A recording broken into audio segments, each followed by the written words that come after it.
2, 1. Quick, say something controversial. Oh my God, CM Punk's a loser. I said it. I said it. Oh no, you're gonna get all the CM Punk fans after you, man. Oh man. CRA is after me for wait, that doesn't make any sense. Don't pay your taxes. Y'all got taxes? I forgot Money that real. nobody here is Canadian. I can't do it anymore. No, you can't do that Throw joke. tea into the ocean? Like, we, that's what we did. we did 13 into the ocean. Pour all the tea into the ocean. Those are the CRA of that. The CRA means nothing. Test. I'm assuming it's the IRS. Canadian Revenue Agency, yeah. CRA. Ah, shit. Yes. Split second, I thought you were gonna say the IRA. I was like, damn, they in Canada? Like, they're The right. IRA. That's crazy. We have too many fucking I acronyms. always get like a little bit heightened elevation every time you hear IRA whenever you talk about like stocks and stuff. Because I'm like, the Irish? The Irish. Am I funding the Irish? The Irish are coming. The Irish are coming. The Irish are coming. No, we love the Irish on this podcast. That's like Hell yeah, man. I married one. pro-Irish Oh, I married one. podcast. Not the Welsh, very though. We don't care about the Welsh. Yeah. No. Oh damn! What did the Welsh do? Unless it's Torchwood. Nice. Isn't that thing that the UK does a lot? Oh Lord. No, I was looking at Twitter because we're gonna be talking a lot of wrestling. A lot of wrestling. You saw Are we? Then. I was like, in my head, I was like, I wonder if Mario's running late because he's watching the footage. No, I didn't get a chance. I was watching it as we were talking just a second ago. But that's gonna be fun. Hey man, it's what he said in the interview.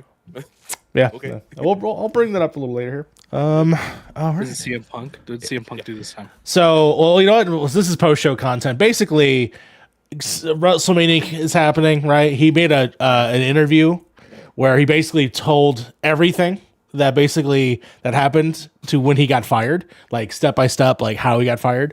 And then in response, apparently AEW is showing that footage live on television today. So they're showing him where, if you don't know, Alright. he basically chokehold somebody. Luke Perry's son. Luke Perry's son from 90210. 2-0. Yes. Like, you want to And see your dad? You want to see your father? Here you go. yeah, basically almost choked him out. And then, he's like, all right. That's some Chicago shit right there. Yeah. Honestly, that's the Chicago blood in him. He was like, listen, you wanted me to handle it? This is how I'm handling it. So I watched the rest of it. I just barely saw a glimpse of it. But yeah, they weren't kidding. They showed the footage. So I thought they were bluffing. I thought it was going to be a big joke. Year later, too. Yeah, it's been about a year later because now he's in a totally different other company. But talking about this company, hello everyone, welcome to the Point in Progress podcast, episode 94. I am, of course, your host this week, Mario Rivera, and yes, this is, of course, the Point in Progress podcast. We have lovely people. Let's get to them. Let's get and introduce every single one of them. Of course, I'm going to be talking to Sly. How are you doing today? I believe I tried to get your camera as possible fit around all of the lights that you have, but it was just too big. Couldn't do it. So only the top So many layer. lights. That's fine. For the most part, we got most of the art. I did finally order some poster frames, so about half of the remaining art behind me will eventually start gracing my walls. Got and we'll it. get to fill out this lovely section. But yeah, I'm embodying the message on my mug right now. So that's how we're going. Cheers. Sounds good. Everyone take your sips. And then, of course, the number one member of G Unit chilling out in what looks like some sort of plane. This is a picture. It's a picture of me and when I was in Oklahoma. It's a picture of a blunt right next to Yep. Of course it is. Yep, that checks out on the podcast. Oh, Smoking a blunt on the mountain. I thought that was just a stock image that you picked out. No, I couldn't figure out an image to put for today. It was either gonna be Final Fantasy or this, and I figured, I was in Oklahoma, so I might as well talk about it on the podcast. And I smoked a blunt on a mountain. That's my hand. That's a mountain. That's a blunt. I smoked it. It looks like On a a mountain. Gaga, so it's fine. That shit did actually look like IRL Junon though. I love Frank talking about like Oklahoma and stuff. It's just like, man, these different states, they're fucking crazy in different places. I was like, yeah. Well, you gotta understand, like, I mean, even Frank, we've been in our little bubble for so long, so it makes sense when we visit these other places. Yeah, no, we're it like, makes sense. oh shit. No. Oh, and then of course they're playing with his mustache hair. I am, of course, talking about the beard and hair himself. While he takes his sip, I give him some time to enjoy it. This, of course, is Harv. Harv, how are you doing? I'm doing well. I'm doing well. Yeah. Having my my Pepsi Zero right here. Very nice. Yeah. Yeah. Does Everybody takes up. everyone take a sip. Take a sip when you can. I'll Okay, take hold it on a second. sip. Cheers. Every time someone drinks on the podcast, now everybody else has to drink. I went. I was having I this do it a lot, discussion with though. somebody. Yeah. I was having a discussion with somebody. I wish Canada had any kind of option for like these zero drinks because we just don't here. What Like, I are would your love- options? I would look like we have like Pepsi Zero. We have I think now we have Gotta have Coke Zero. yeah. Well, yeah. That's the regular You- one, right? Those, you I'm have talking Baja about like more Blast Zero? special. No, we don't have Baja Blast Zero. We have So good. we have Mountain Baja Dew Zero Blast now. Zero. Mountain Well, Dew that's- Zero, yeah, that's Yeah, right. but like you guys got like Barks Zero and stuff like that out there. No. Code Red and shit. Sprite It's just Zero. like- Sprite Zero. We Yeah, have Sprite Sprite Zero. Zero. Sprite We Zero. have Sprite Okay. Zero, yeah. Everything. We have everything zero. Like, Yeah, it's wild. It's wild to think about. I I would wish bunch of that fucking we had that. zeros. You guys also had sugar-free Jello. We don't have that shit here, and I'm. Wait, very you guys sad don't? about it. You guys have sugar-free Jello? No, we have reduced sugar. It's the randomest I mean, fucking thing. Everyone's with reduced Canada. sugar. No, Is that the worst thing? we're Canadian. We will have sugar in our fucking Jello. Yeah, but they handle their sugar better. Oh. No compromises. They probably don't So have I'm just- celiac disease up there either. Our Jello expired. Oh, they do. Jello doesn't. Oh, they do. Oh shit. Okay. I know So it's like Italy, two gotcha. celiac Canadians. So.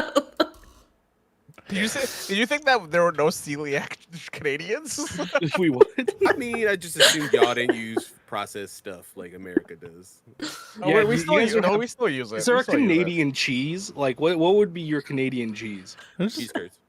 Curds. Cheese curds would probably be Yeah. Canadian cheese. Yeah. Sure. Yeah. Sure. Remember, the squeaky of the cheese. The Isn't better that a cheese. Midwest cheese? thing, though? What's that? Isn't that a Midwest thing? No. We don't have it. We don't have Midwest here. What? We do. I think We're we're talking talking about about America, in the yeah. Midwest, Oh, like American Wisconsin, cheese. for Oh, we're example, talking about- right? I thought you were talking about cheese curds. I was like, we Oh don't yeah, have no, them. cheese Yeah. curds. Cheese curds are like hella popular here, like around Minnesota, Wisconsin, and all those little kind of Yeah. areas. Yeah, but especially those are Wisconsin just, because those are that's just, those cheesy are just state. Canadian states. Those are just like Yeah, They're Canadian, but not Canadian. trying to be Canadian. Yeah. Yeah. Okay. I mean, the Have you accent. heard- The have you further heard- up the accent goes, it's fucking. Have You know, heard them you start talk? losing They it. almost talk just like Canadians. They're almost there. that is true. Have you ever talked to somebody from Wisconsin? They're basically Yeah. Canadian. Yeah, Oh, they're basically Canadian at that point. Like dude, with yeah, all Trailer this, Park Boys Canadian. all this cheese talk, I'm gonna have to need a doctor. So I'm gonna, of course, talk to my friend here, the only doctor that I know, Carlos Hey. Nerded. How you doing, buddy? I'm good, man. I'm really good. I'm gonna bring out my first prop right now. Okay. Of course, Carlos said he's. Oh, yes. Oh, Yes, and it's purple too. Podcast, though. I hate to break it to you. Oh no. Oh, with the headphones on, that's actually got a fire. Yeah, it's not comfortable. I can tell you that. I was like, oh, shit, I gotta see You look too, great, man. though. The I question is, Carlos, does the mask stay on? Yeah, we'll see. We'll start a timer now. He had it on for one picture, and then he's like, "That's it, I'm done." Never forget. I did put it on when it got too cold. I'm not gonna lie. Yeah, I Honestly, would too. I would if I had a luchador mask, even like a Rey Mysterio one or any one of those kind of masks. I would probably wear that anywhere. Honestly, I would go to like a dinner wearing one of those just to see. Go to the grocery. I mean- mean, Mr. Mysterio, please sit down. Your son's an asshole. He is. Yep, he is. I mean, that reminds me of like the what happened over the Super Bowl when the Chiefs won and they were celebrating. Travis Kelce has a brother named Jason who has a popular podcast. Also, he's really fucking funny. He was also on New Heights. Always New Heights, and he was also on Always Sunny in Philadelphia for the episode they tried to go to the Eagles Super Bowl, and So funny. It's so good. it's so good. But during like their party like videos that you see online, you just see Jason Kelce rocking like a Mysterio mask, just zoned out, dancing the marshmallow or some shit. Like He was just by himself on the stage, just like Just vibing. bobbing and just just vibing. which does connect to one of our major topics that we'll be talking about today, which, of course, Carlos, you got to go on quite a bit of an adventure, and we wanted to talk to you about it because I have never gone to a WrestleMania. Neither of any of these people know what WrestleMania is. I know Yeah, WrestleMania is. Not at all. I used to watch it. Okay, I used to watch wrestling back in the day. Okay, Harv Yeah, kind I of grew up knows what Mario. wrestling is. That's fair. Like, listen, That's fair. Stampede Wrestling, okay? The Hart family. Yes. Yeah, I used to watch when I used to watch the best part of wrestling. Actually, Chris the Benoit, NWO. shit, all those guys were in wrestling. Of course, that is the name that gets dropped Bring back immediately. Chris Benoit. He's Canadian. He was Canadian, so I kind of have to, just go with it. There's so But many it's more everyone. Canadian options. Razor Okay. Ramon, when he was part of everything. Yes. Yes. Sacco? When you Sacco, yeah. Okay. Yeah. I'm trying to remember all the wrestlers. Who's I the guy? remember Who's the back guy in that my did the? Who's the guy that did the Sting. DDP? Diamond Dallas Page. Yeah, Diamond L. Well, I guess DDP. That makes sense. Oh Lord. But I wanted to ask Carlos here, of course, because you got to experience it not only for one day, but you got to experience it for felt like forever. Yeah, you had a whole weekend. Not even a whole weekend. You had a weekend and an extra day off. You had a 4-day weekend over there. Yeah, I actually, and I had so much time off, and I requested it a whole year ago in advance for my job that I didn't even know how many days I had off. I'm like, I'll see you guys on Tuesday. My coworker's like, I'll still you're not bother you back the till last day. Wednesday. Like, what? I was like, Nope. wait, what? I'm back Wednesday? He's like, yeah. I was like, nice. Good job, Pass Carlos. Yeah, no, I had an amazing weekend. Not sponsored by TickPick, but I'm going to be mentioning them a lot because honestly, between them and my wife, that's how I got this to happen. That's how I also willed this into existence. Yes, thank you. I thought you were asleep. I willed this into existence though, honestly, because it was like The Secret. I just kept mentioning as soon as tickets went on sale and they were sold out immediately. I was like, well, they're like, how much are tickets? They're like, oh, expensive, like $1,500 for one day, all this other stuff. I'm like, I'm gonna make it happen, one way, shape, or form. It's gonna happen, and it did. I willed it into existence. Now I need to will in a raise at my job. Now I need to will in another kidney because I had to sell one. Yeah. I'm drinking. This is not real beer. This is just soda. No, it is beer. Not No, that it fake was CM good. Punk beer. Yeah, not that whatever spindrift, whatever he's. Why don't you go eat a cupcake? Love him so much anyway. You were I about do to tell me to actually bag of dicks, weren't you? No, I actually like CM Punk. For the most part, I like CM Punk. He's not an asshole to me personally, but he could be an asshole. Yeah.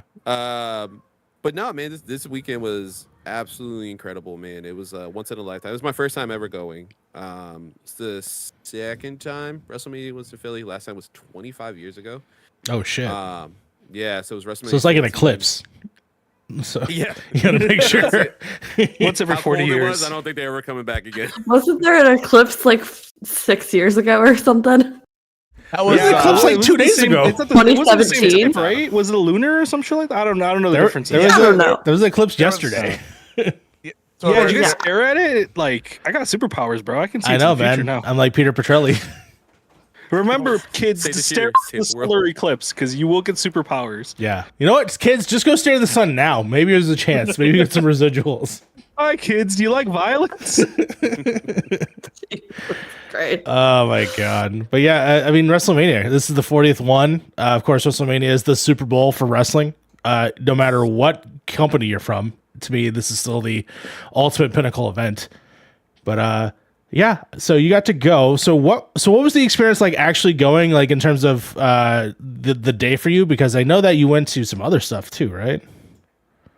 No.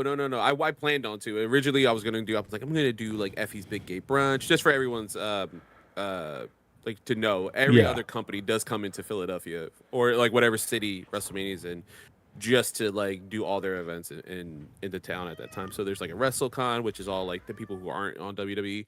You could get signed autographs. Sting had a thing there. And obviously because it's Philly, there was a bunch of ECW people, so they had a special ECW event.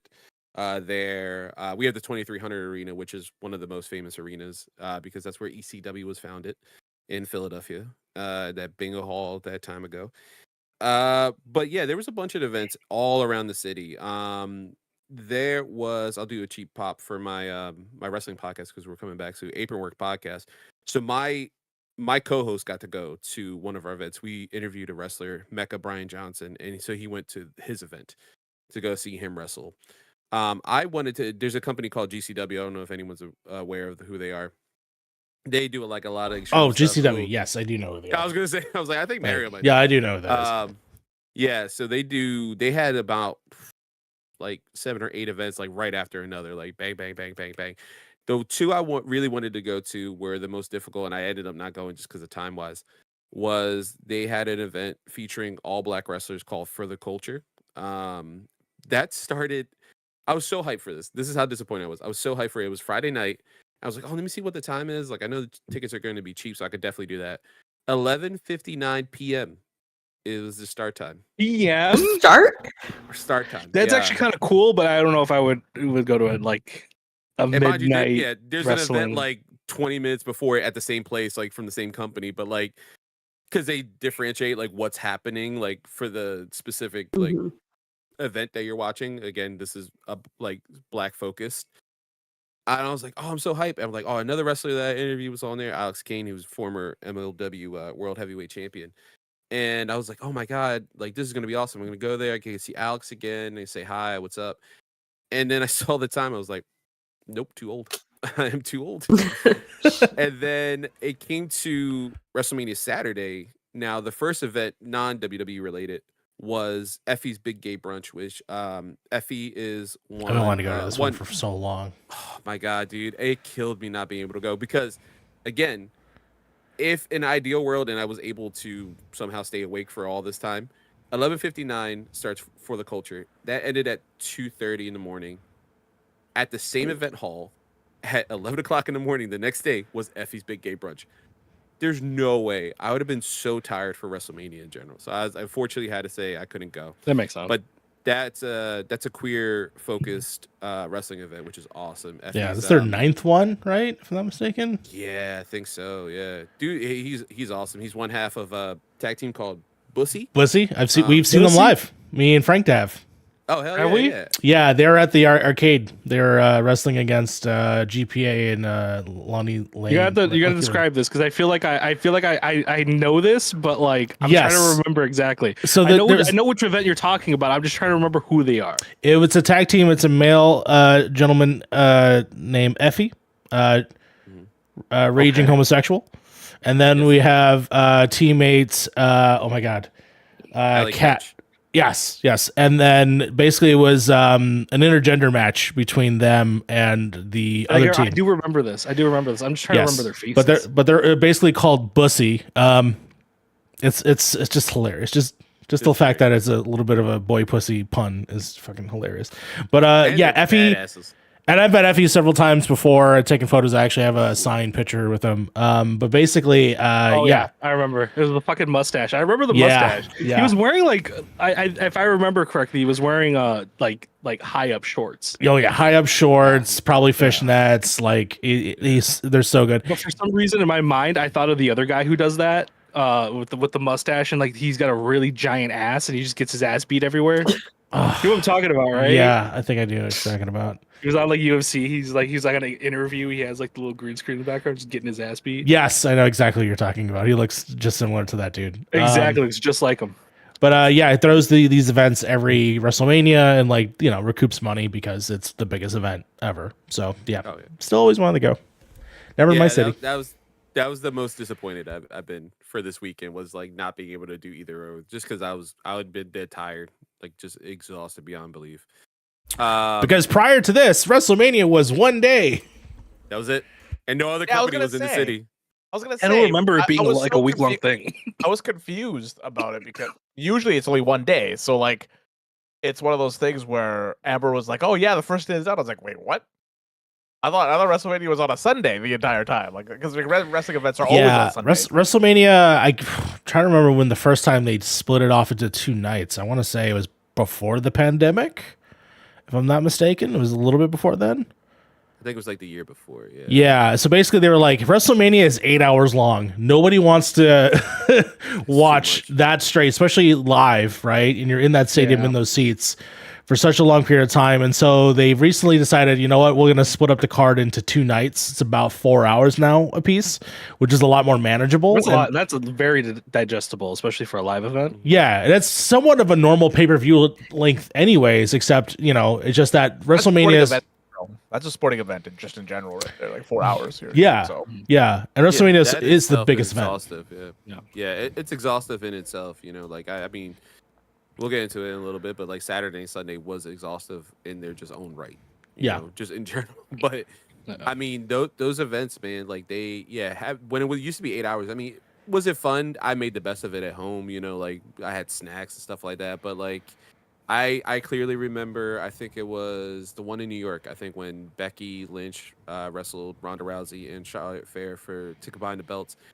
That match, I think, finally went on at like 11:30, 11:45 or something. Yeah. And I was so hyped for this match because I love Becky Lynch. It was the first women's main event. It was going to be awesome. And then I literally fell asleep. I was just so tired from that, like just watching that much wrestling in a row in one sitting, that I fell asleep. And I woke up at the end to like Ronda Rousey losing. I was like, oh well, cool, fuck her. She sucks. She does suck, but she's also the first name I've recognized this time. Shout out Lena Bosco. There you go. She's a great character on 911. Like, I don't know, I don't care about her as a person, Oh, but I do love her character on 911. Yeah. Oh, okay. So she acts better than she does in Mortal Kombat 11. Yeah. I was waiting for someone to say it. Yeah, she sucks at Sonya Blade. I know, right? I mean, What the fuck? I like her in ring stuff generally. I'm an outlier among my friends, and her UFC stuff is impeccable. She is legitimately a good fighter. She's just as a person questionable taste. And what No, she believes in.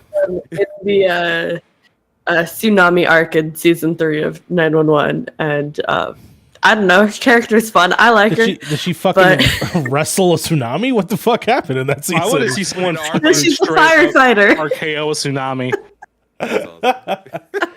Carlos, I have a question for you. Yeah, please. So in my mind, I always thought WrestleMania as being kind of like more convention like. What is WrestleMania like? Like going into it, walking in, getting to the ring, and everything like that. 'Cause is it just like how like a baseball game is, where it's just like you just kind of walk in, there's food concessions and shit, and then It's there's funny ring. you said that, Frank. Actually, this year I noticed that there was a convention associated with WWE this year. That's where, because I was thinking, because like you would think WrestleMania would just be the convention itself, right? It'd just be the whole thing. But yeah, what's it like getting into it? Like, what's it look like? Yeah, so at least when it comes to WWE specifically, there was a convention at our Philadelphia Convention Center, which was WWE World. I didn't get to go to that because honestly, which was crazy, you had to buy tickets to go into it. Which I mean, it Like makes double sense to a tickets? certain degree. It was $60 for a 1-day pass, like as an adult, and then if you waited till like 7 o'clock at night, it was $30. But then like you're missing wrestling panels, like you're not seeing Pat McAfee live on his TV show on ESPN, like. Most people are already packed up and leaving by then, probably like vendors and stuff. I mean, at least all the vendors were WWE specifically, so that there was that benefit to it. But I mean, people who did it loved it. Like, I had a friend who did it Friday, he did World, he did Saturday, Sunday, WrestleMania, and he was like, "Hey man, you going?" I was like, "Listen, man, I already spent a lot of money on these things, so yeah, I'm broke." You know, like, I got maybe like one beer and this stuff I'm wearing right now. I got a shirt as well. But Oh yeah. there was a lot of events. So there wasn't just that as well. There wasn't just World that I didn't mention yet, but I didn't get to go to it. But there was a SmackDown on Friday night, the night before, and then the Hall of Fame ceremony where they induct, the class of 2024, which to me the highlight was Paul Heyman, the creator of ECW, who finally got his recognition in the city where he created ECW, which perfect. It was like the He perfect told place everyone to suck his dick. That was great. Yeah, It's pretty funny. he did, and he told Triple H, or he told Stephanie McMahon she married the wrong Paul. Oh, Right for his kids. I was like, that's All right, nice. damn. Yeah. Oh, But obviously, with like an event like that, it was cool going into Lincoln Financial Field itself. That's where the Eagles play, and that's where we had it. It's an open air stadium, so there were some downsides because Saturday was windy as hell. as I was hearing. Now, cold in general, I think we would have been fine. I think all of us would have been okay, but we started tailgating around noon, And yeah, man, it was cold. It was too cold. I had gloves. I had like different layers. At least I had my Cody shirt wearing. I was able to show that off, but it was so freezing cold. It was difficult to Does have. it? I've never been to like an open air event. Does it like dampen the experience just by like sound wise too? No, it's actually pretty decent. This is my third event at that stadium, and funny enough, I haven't seen a football game. I've gone to the outdoor classic, so Yeah. I've seen the Flyers play there. And now 2 WrestleMania events, and then my friend typically does the Eagles autism run, so we'll go. And I've been in the stadium just like hanging out, but like sound wise is actually surprisingly decent. Like I'm interested to now go see a football game. Those tickets are super expensive. I'll tell you what though, watching it live, you can tell the crowd was very cold because it was very quiet during major events that were happening on screen, and I'm just like, oh no, this should be loud and popping, but it's kind of freezing for everybody. No, and I think that's we could tell from like sitting there, because there was a couple, like I lost my voice like early on into the event just from screaming and yelling and all this stuff. And I had a little kid next to me with like his family, and this kid had loud all night. He was awesome. He was incredible. He had a great time. It was so cool to be like almost 40-year-old man at my first WrestleMania and seeing this kid who's getting to live like through his eyes. I was like, oh, this is awesome. This is really cool. But I think it did dampen it a little bit. They did mention, I think Triple H mentioned it in post conference as well, especially on night 2, because night 2 was a way better weather night for the event. Going into the stadium itself, it was pretty cool. I wouldn't call it a convention per se. It had this different atmosphere though from like any live sporting event I've been to. Like I've been to baseball, hockey, all this other stuff. This had some other feel because it brought the convention feel of like being around the people, like your people, like knowing that the person next to you loves this as much as the person to the right of you. I mean, And it kind of feels like it's like E3 kind of type thing, right? Because like there are people there for a certain reason. Yeah. Mhm. Yeah, Everybody's 100%. there for the same reason you are, which is pretty nice. It was great. And then they had some live stuff in like the early show, like right before it started, like when we were able to walk in for the first time. But the atmosphere was great, man. Just I got goosebumps and teary-eyed the second I walked in. Like once it really hit, that was like, oh my God, I'm really here for the first time ever. This has been like a dream I've had since I was a little kid. So it was really like a cool bucket list to actually take off. Like for finally, I'm like, all right, if I never go to another one again, I went to one and I am the happiest I could possibly be in my life. It was really cool. It was really cool being just surrounded by like my people. Like I've been to Comic Cons and it's that same feeling. It was like, oh, that person's got an Archangel outfit and that person's dressed up as Nezuko. And like, this is awesome. These are our people. Like, this is so cool. It felt like that. No one felt like out nerdy or anything like that. We kept like busting on people who had like the belts, like people buying belts. And we like grab someone who looks like a referee. We're like, all right, come over, man. You got to defend the belt now, bro. Like, See, yeah, like that sounds like the situation where like for wrestling, like people like put their finger up, right, and they understand what that means, because they're talking about Roman Reigns. I did that at a Jules parking lot to a guy wearing a Bloodline shirt, and he was like, "Leave me the fuck alone." that's so weird.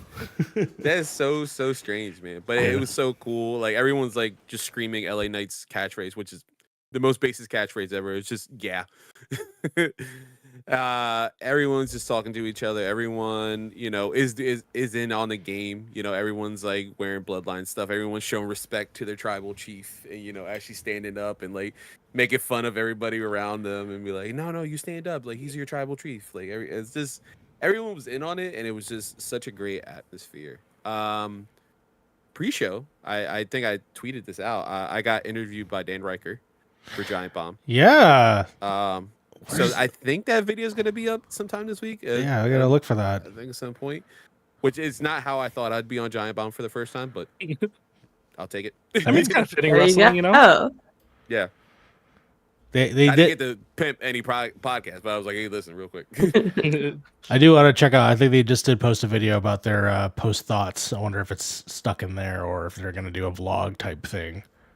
I think they said sometime this week is a vlog type thing. Yeah. Because I started watching that video. I know which one you're talking about. Because I was like, ooh, I wonder how they went. Apparently, they had a horrible Uber experience, but Oh no.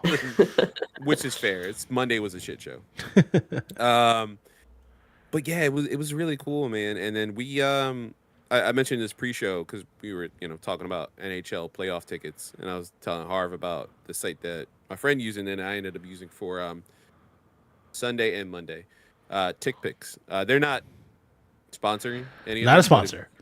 if you want to. If you want any to, of yeah. us. Hey, yo, I'll If take you some want free to pay tickets. us, Yeah, like, yeah, we're open. Yes. I want some Kraken tickets. I would like some Flyers, Phillies tickets. So I actually used TickPick when I picked up a ticket to the Ducks game in March. So yeah. Yeah, But- it's legit awesome. Like the fees are already included, so you're not getting surprised by whatever you pay. Whatever you pay is whatever you pay.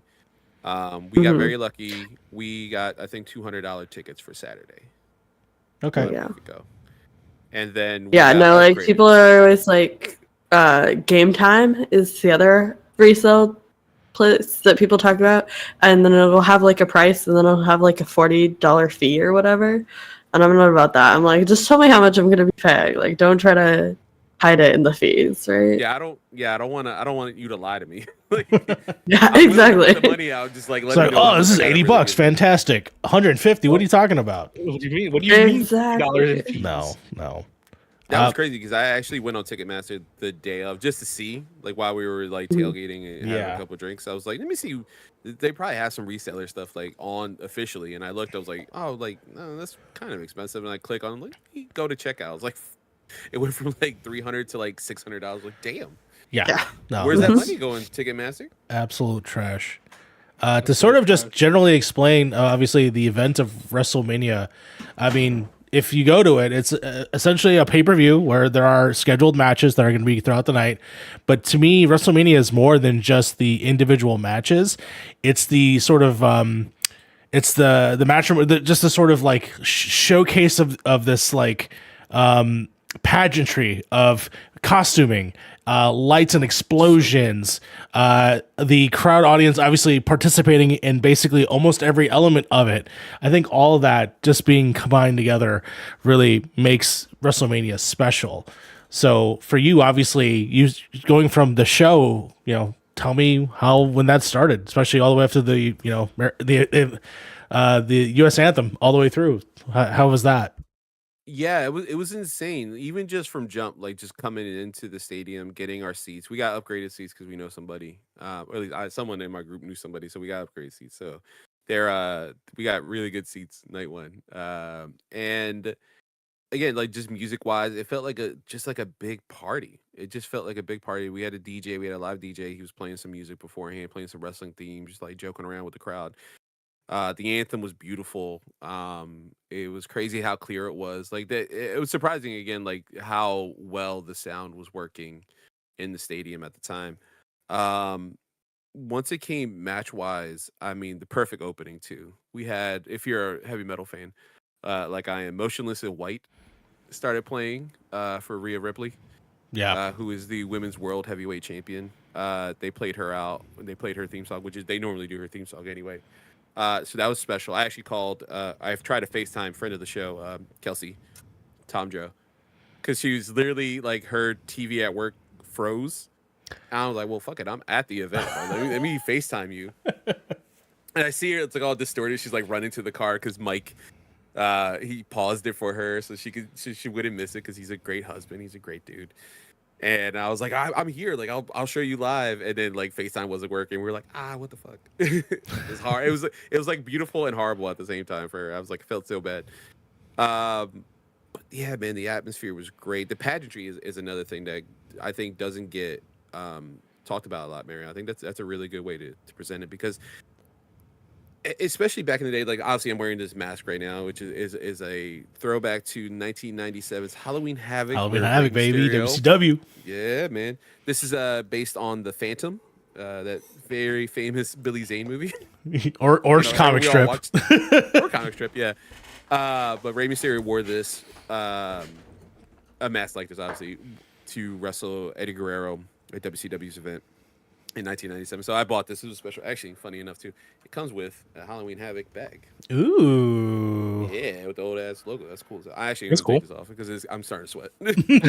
But I can't imagine that thing is very That's so comfortable. valid. I right. think you lasted way longer than we expected. So honestly, yeah. Yeah, you did put it pretty on good. I did what pretty good. minute 5? It's 39. So yeah, you did Yeah, pretty We should well. have an episode where we all wear luchador masks, and then Oh yeah, dude. the last one to take theirs off wins. Yeah, there we go. Sweats out of it. Oh, dude, I was doing pretty good. I had like the air conditioner in my room just in case. I was like, oh no, I'm still. And it is tickling my speaking of mustache. air. There we go. And the pageantry, man, it's just something outstanding. So like, even from jump, right? So our first match was like Becky Lynch versus Rhea Ripley. You know, this is going to sound weird out of context, but Mommy looked amazing as she always does. That's Rhea Ripley's name, her nickname. Yeah. She looked amazing. Everyone's makeup, like I've grown to love makeup. In like obviously I don't wear it every day. It's when my wife gets bored and she's like, "Yeah, do your makeup?" I'm like, "Sure." Or my daughter, like, "Yeah, sure, let's down." And then I have to wash it off because my eyes get irritating.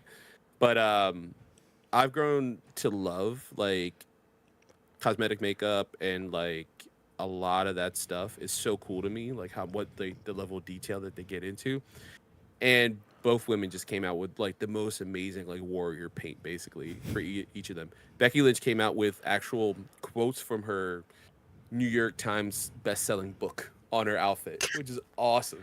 Such a badass way to come out. Yeah. And then like All Judgment Day, which Rhea Ripley is one of the members of, you could call her maybe the leader. They all had matching like leather, red and pink outfits that they were all wearing. So they all matched throughout the night.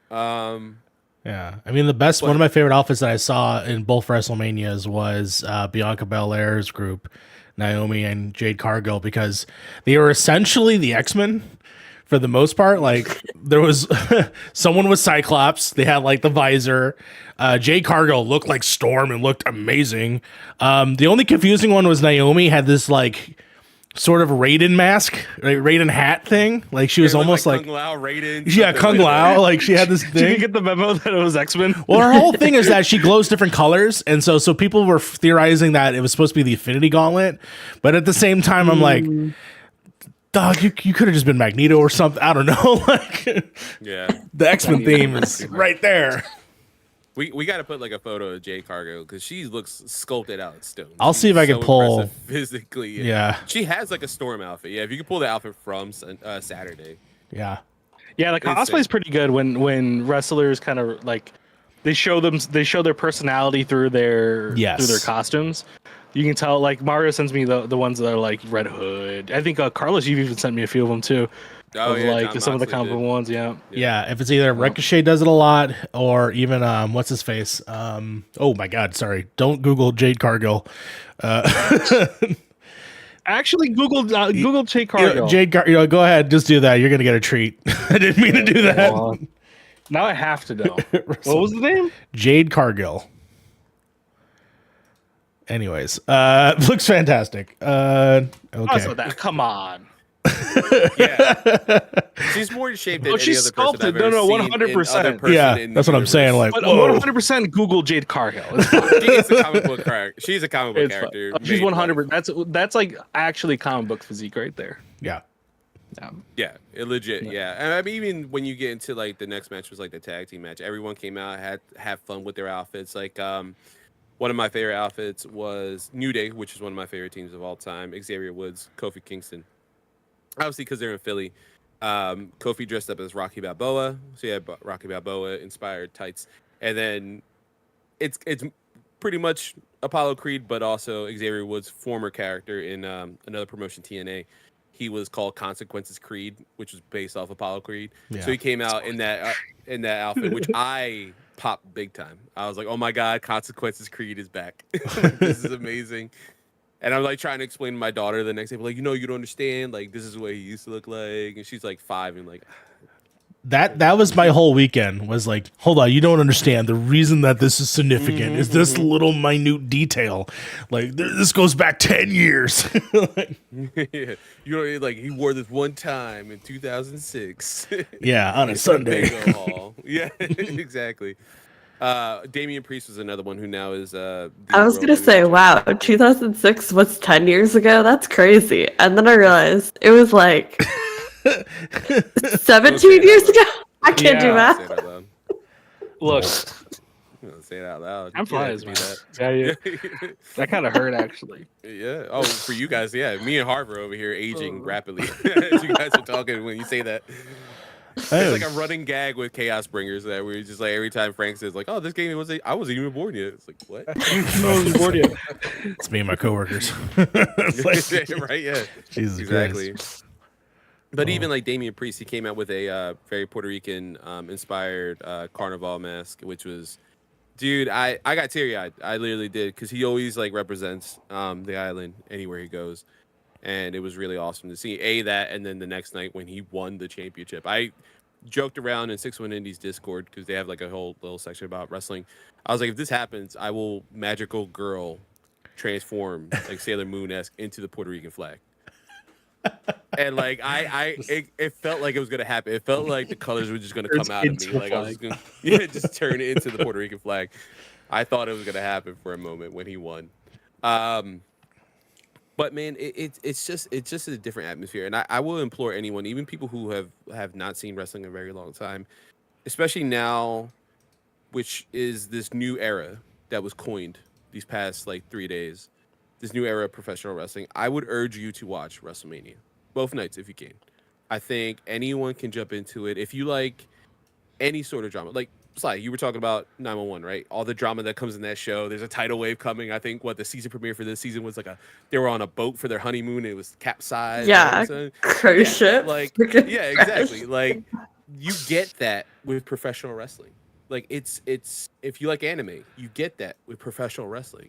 You get, if it's done right, you can get love stories, and you can get like a bondage Undertaker, and you can get which, by the way, I mean, on Twitter, not too far off. Not at all. If you look at Damian Priest, on Twitter, it was trending bisexual by Undertaker, and it was hilarious.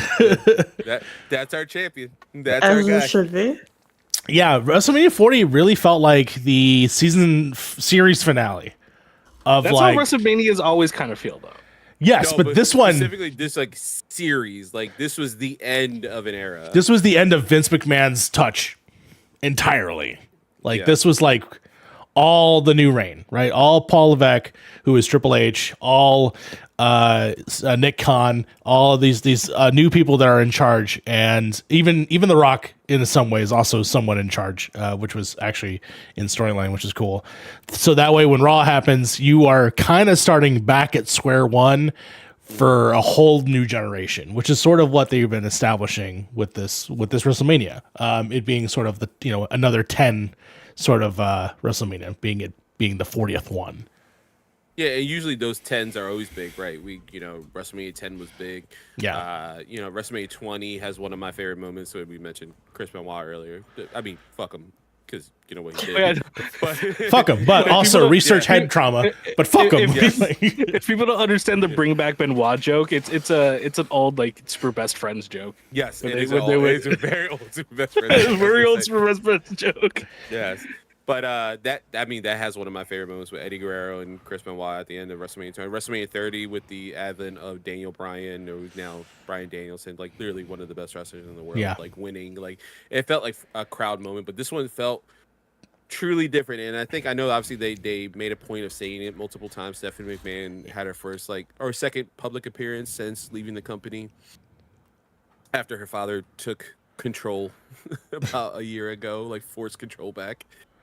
She retired. She's like, no, I'm done. If my dad's back, I'm gone.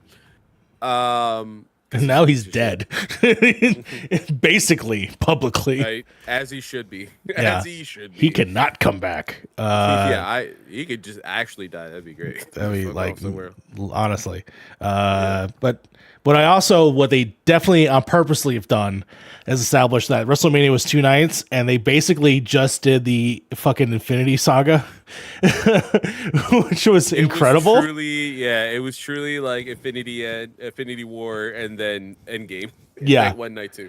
Where essentially this whole build up to this gentleman named Cody Rhodes is, he's a legacy Nepo baby from the past, which of course someone has said that on Twitter, Nepo babies are okay in wrestling. That's just my personal opinion.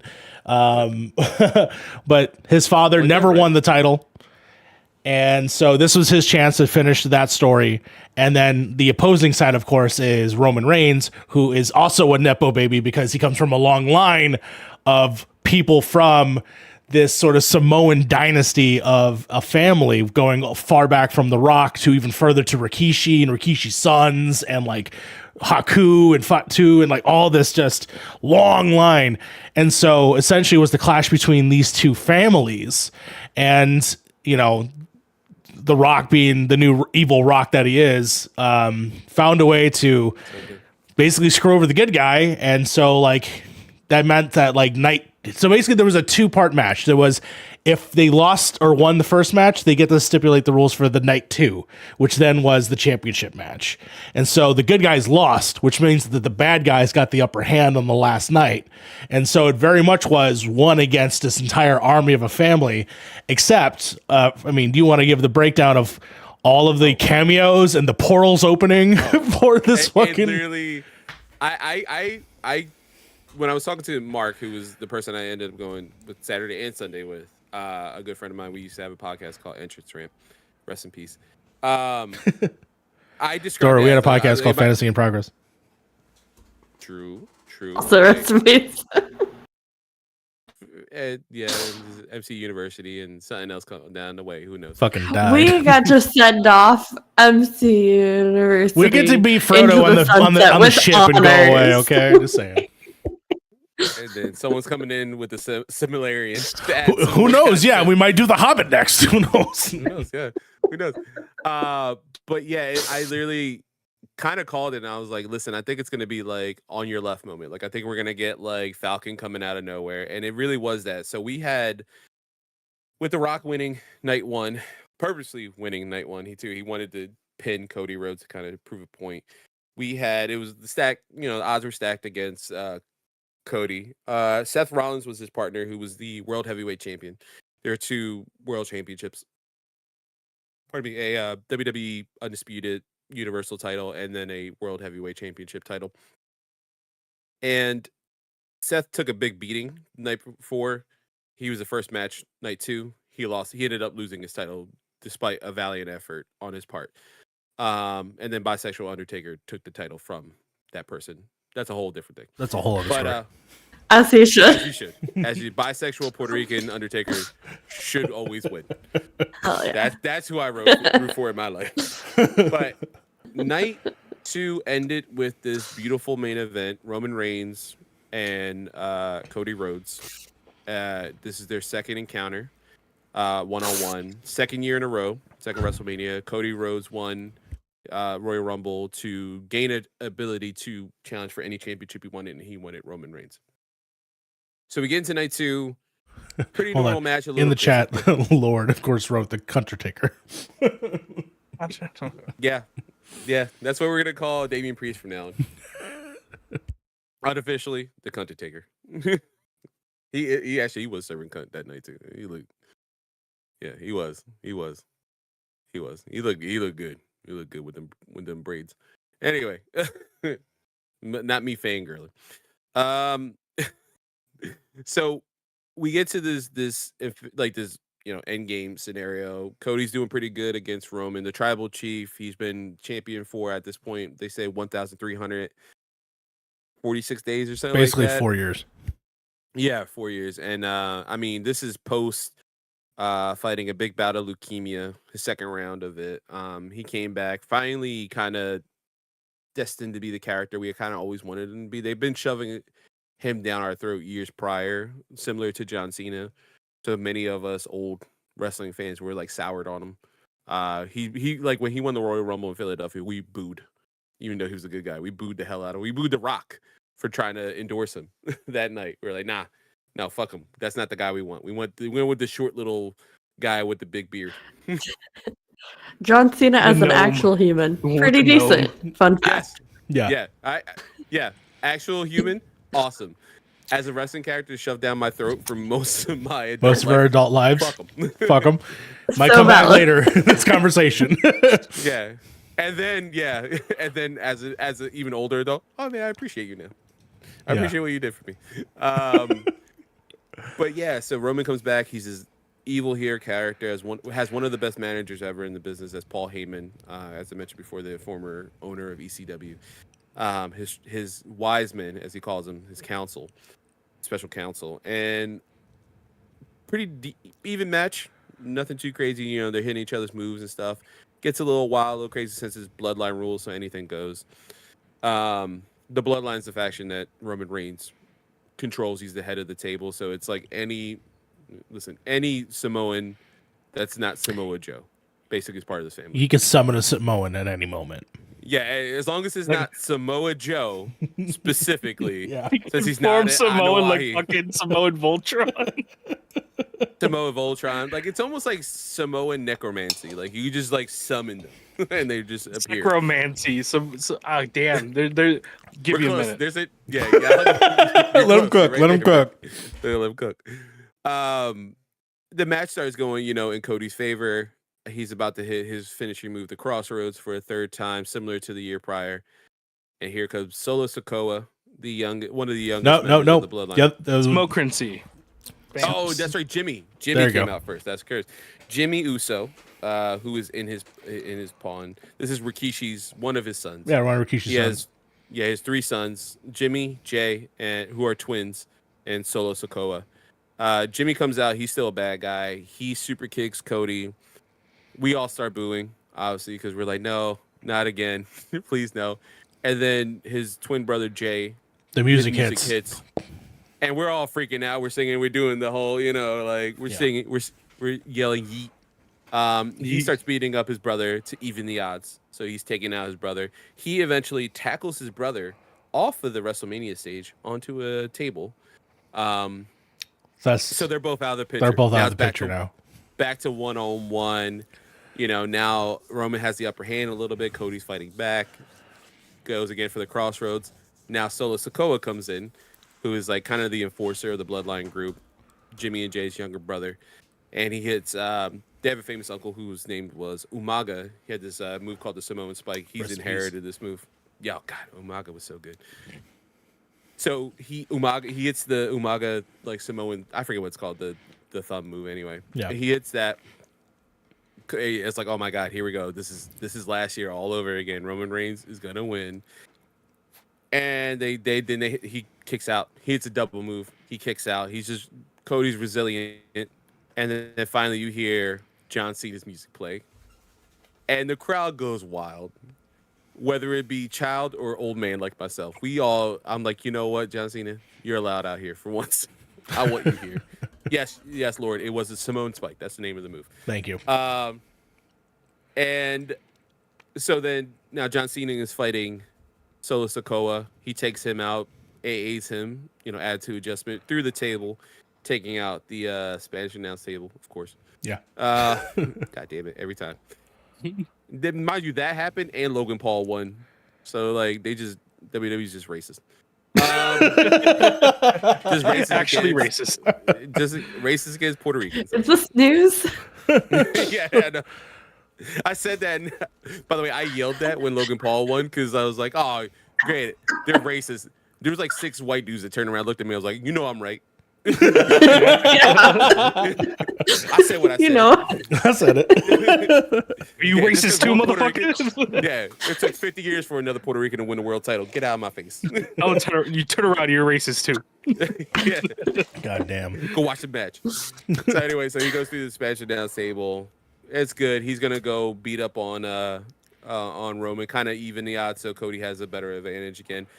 And then the final boss, The Rock, comes out, slow walks. John Cena stops in his tracks. They have a rivalry. They have a history. They have a moment which someone has edited where it's the same direct copy of when they fought 10 years ago, and it's wild. It's truly cinema. Like after the fact, watching, because obviously I'm in the crowd and seeing a lot of this, so I'm witnessing this stuff and I'm just freaking out live with everybody. But like going back to see the match multiple times now this week. Which, by the way, fuck Peacock. fucking in its ass. It's I tried so to watch hard that live. It's horrible to rewind. I had to wait. Oh yeah. Yeah, it's Yeah, fucking 'cause you were awful. telling me you started late. I was like, oh, I didn't know that they. Yeah, I started couldn't that on go all the way Peacock. back. I had to wait till it was Oh, done, yeah, then like it a did a little buffer replay. thing? Yeah, Yeah. Rest in peace to the WWE Network because you could start that shit an hour in and quickly catch up. Why Yep. did they get rid of that? they got just like- consolidated. Universal. You know, Yeah. like Hulu and fucking Disney Plus, everything's consolidating. Okay, I have a real question Yes. for you all here. Yes. At any point when you're watching these like clips or edits, can you go, now kiss? All the time. Oh yeah. Oh, All yeah. the time. All the time? Oh my god. All the time. Multiple times. There have Even been after times where Cody people have won. kissed. There we go. Okay, great, Yeah. perfect. You got me. Yes, definitely. And then it is typically women. I typically, feel like the men are afraid to kiss each other. yes, that is true. They're afraid, but we No, know. Effie, yeah, But men Effie kiss. and John Moxley will. 2K22. Oh, that was a great. Yeah, that was a great one. Yes. It's like, haha, you can't scare me with gayness. I'll kiss you back, and then I'll punch you in the face. It's like, I love pro wrestling. God damn it, I love it. So yeah, now we're evened up. The Rock is out with Black Adam entrance because that movie sucks so bad. He had to bring that negative energy with us. That movie sucks so He bad. had to bring that negative energy. To Why? Looking like an angry Pikachu coming down with his Versace. Looking like a swollen thumb. Oh my god. Exactly. So he comes down. And Mario's mentioned it, like if you watch it like the Peacock edit, it looks specifically like their encounters previously at WrestleMania. Beautiful cinema told. Honestly, like camera angles, like It's the 10 years of fucking Endgame. Just like Iron Man honestly, 1 and, all the way and through. shout out to Bobby Roode, Yes. former TNA World Champion and United States WWE United States Heavyweight Champion, because he is the one who produced the match. Oh, really? And he's one of the producers, and he literally Fuck. killed it. Like he has a mind for this that's beyond anything I've seen in a very long time. So I have a question. Yes. Did they bring anybody back from the dead?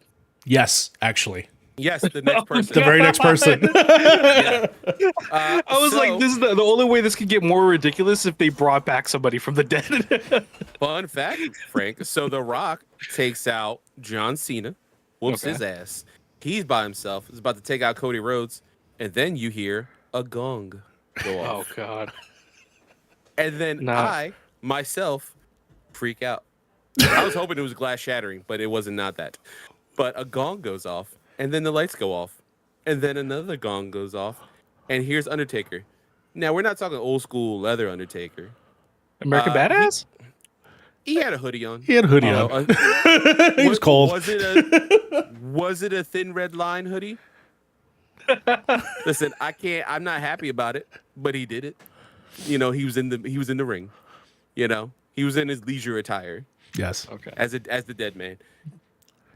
So The Rock, he gets taken out and then magically disappears because the gong goes off again. The lights go. Everyone's gone. Yeah. And he's gone. Yeah, again, evened up. Now, Sly, I don't know if you know this, the Undertaker, he's a dead person. He's dead as hell. Pick that up. Okay, He's yeah. died he has- multiple times. He's been He buried. has necromancy powers. Yes, he has a brother Yes. who was burned in the fire, but only mentally was fucked up from it. Actually, also physically is the recovered mayor. very well. And also a The mayor city. somewhere. Yeah, I he's the don't mayor. And remember what very- city It's just though. Knoxville, Tennessee. He's a Republican mayor. Yeah, he's a Yeah, mayor. He's the very- actual Not a good mayor. mayor. Republican too. Kinda weird. Apparently, he runs it fine. Someone told me. They were like, "Yeah, he It's runs like, really all well." right, cool. I run it like a tight ship, and also women, you can't have any goddamn No rights. no rights. Now, unless your name's Katie Vick. That's a deep. Oh God. Ooh. And so Undertaker takes out The Rock. Again, we're 1-1. You know, we're back to evened up odds, right? And then Captain America himself, fucking like shaking it off. yeah, he literally- Cody's just like, all right, I could do this all day. And, you know, honestly, that's kind of what it felt like. Is I could do this all day. Which, by the way, we haven't mentioned this. Cody Rhodes, of course, looks like fucking the dude from Homelander. The Boys. He Looks like Homelander. Or someone said this, and I'm not sure if it's true, but his outfit supposedly was like a Helldiver inspired shit. And I'm like, I mean, he's a big gamer, so I could see it. you did try to get him for that MGS thing. Fucking amen. We'll keep trying. We'll keep trying. We keep trying. So yes, we have this happening. Roman's getting the upper hand again. You know, he's the tribal chief. He's whooping Cody. Cody's still struggling after all the punishment he has. And then finally, you hear the Shield's entrance music go off. Now, this is significant because there was a group about 10 years ago. There was, at the time, his name was Dean Ambrose, Roman Reigns, and Seth Rollins. They were called the Shield. They were basically like mercenaries for hire that would, like, good guy, bad guy, doesn't matter. We'll beat you up. And then they ended up turning good. They fought against what was called the Authority at the time. And then Roman and Dean were betrayed by their brother Seth Rollins as he turned bad. Yeah. Heel. He went heel. What a bastard. And the scar of Seth Rollins turning on Roman has stuck with him for 10 plus years and has impacted different storylines with him multiple times. He cannot let this go. Whether Roman's a good guy or now a bad guy, he can never let this go. He hates Seth Rollins more than anything in his life. Absolutely despises this person. So the Shield music comes off. Here's Seth Rollins in his Shield outfit, which is like tactical gear. And before he can even get a move off, Roman already knows. He takes him out. Boom. Kicks him in the face with a chair in his hand.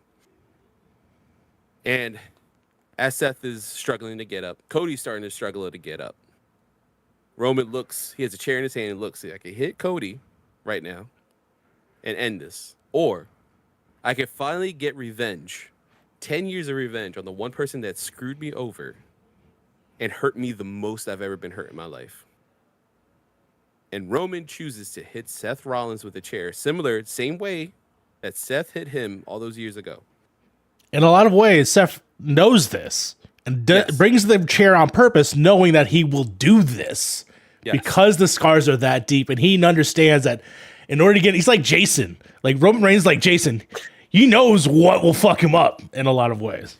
Yeah. And truly, like, Seth Rollins is like, depending on if he's a good guy, bad guy, he's the Joker. He is chaos incarnate. So he's he fucking bringing chaos. wacky.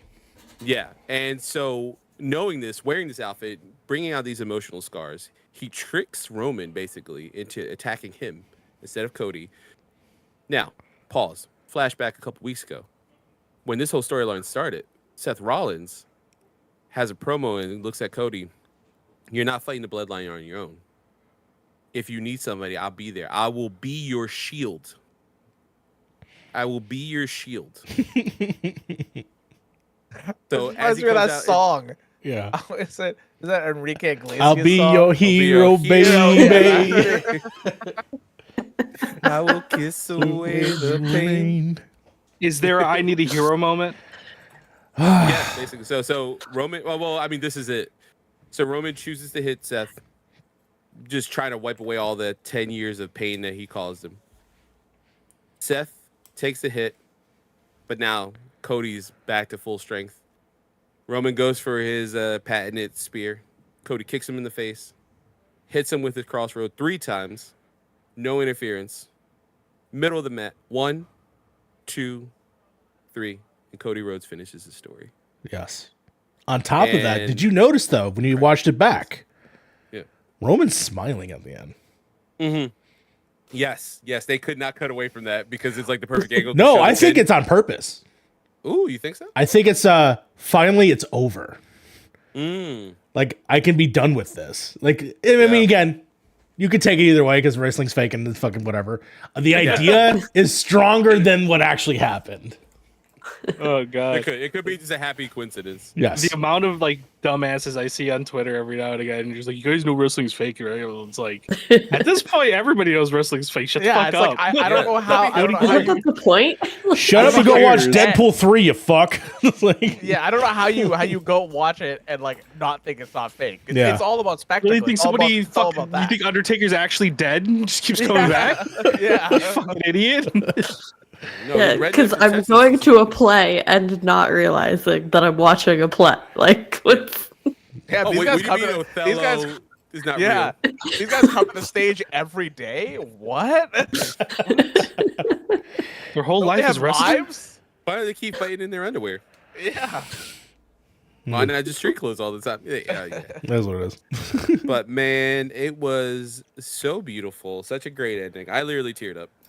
Because I've been a Cody Rhodes fan for a very long time since he started. I always had like this, like, man, I feel like this guy, he's got something to him, man. I feel like he, like, obviously they kind of shove you down his face, like, he's Dusty's son, he's Dusty's son, he's Dusty's son, and then like doesn't do much, and then he gets stuck with this really shitty gimmick where he's like his brother Goldust.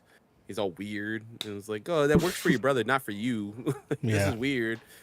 And then he finally leaves, and hell, he was on Arrow for a bit. Yeah, he was on Arrow for a little bit. Yeah, I forgot about that. Yeah, I always forget when. What was he on Arrow? he played Stardust on Arrow. He was the drug dealer. Yeah, he was a drug dealer. He had metahuman powers. Yeah, he had metahuman powers at one point. He's really good friends with Stephen Amell. Yes. What was his character's name? Stardust. Stardust. Yeah. Is it Stardust? Yeah. Oh, Derek Sampson. I was like, what? I remember Gold. Oh, but Stardust was the drug. Oh, Stardust was the drug. Yes, that was like a wink and a nod. Yeah. Yes. Which we were just like, Derek oh yeah, Sampson. Stardust. I think he couldn't feel pain or something. He's in like a couple episodes. Yeah, that Yeah. So That's Cody Rhodes. he's in that. Yeah. Then he leaves. Like he left WWE.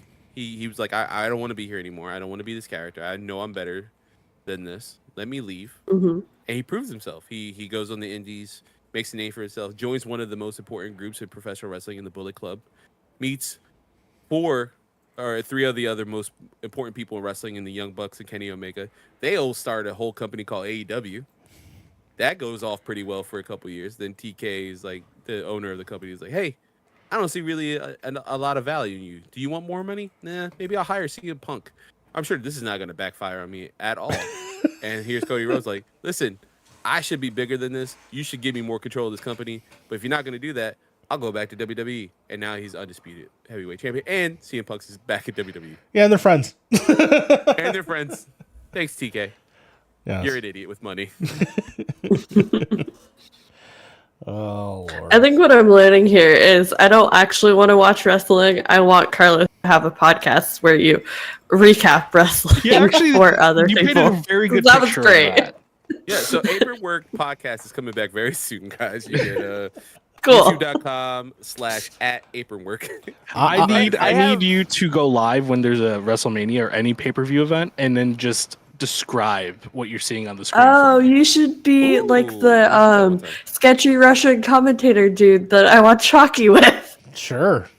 I have mad respect for, like, I don't watch wrestling anymore. I'm not a big wrestling person, but I have mad respect for people that wrestle. One, because how athletic you have to be for that kind of stuff. How you put your body into that. Yeah, especially for, like, I feel like pay-per-view, they kind of have to dig deep for those events, because I feel like they're more crazy than, like, if you just watch like Sunday Night Raw. I feel like it's not as crazy, but when you go into like WrestleMania, Royal Rumble, those kinds of things, it's like, yeah, you have to be like peak performance for that kind of stuff. Especially back in the day, man, because they were doing crazy shit. They were like jumping around in fucking barbed wire, like hitting each other with razor blades and shit. Top of the fucking, Yeah, dude. Fucking 12 feet off the cage. Like, dude, they were going ham. Funny you said that. There was actually a ladder match this WrestleMania, and Devon Dudley was the referee.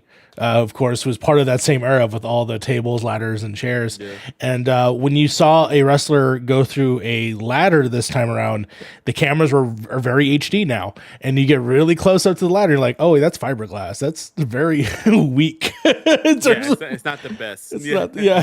Yeah. You see a little behind the curtain a little bit. Oh, like, so they're not using the metal. They're not using metal like shit on ladders. Those like fucking stainless steel ones that would like glow in the fucking sun. Dude, I remember no, people shit getting. hurt, yeah. Of course. Oh yeah, it's still gonna hurt. Yeah, but thank God not as bad.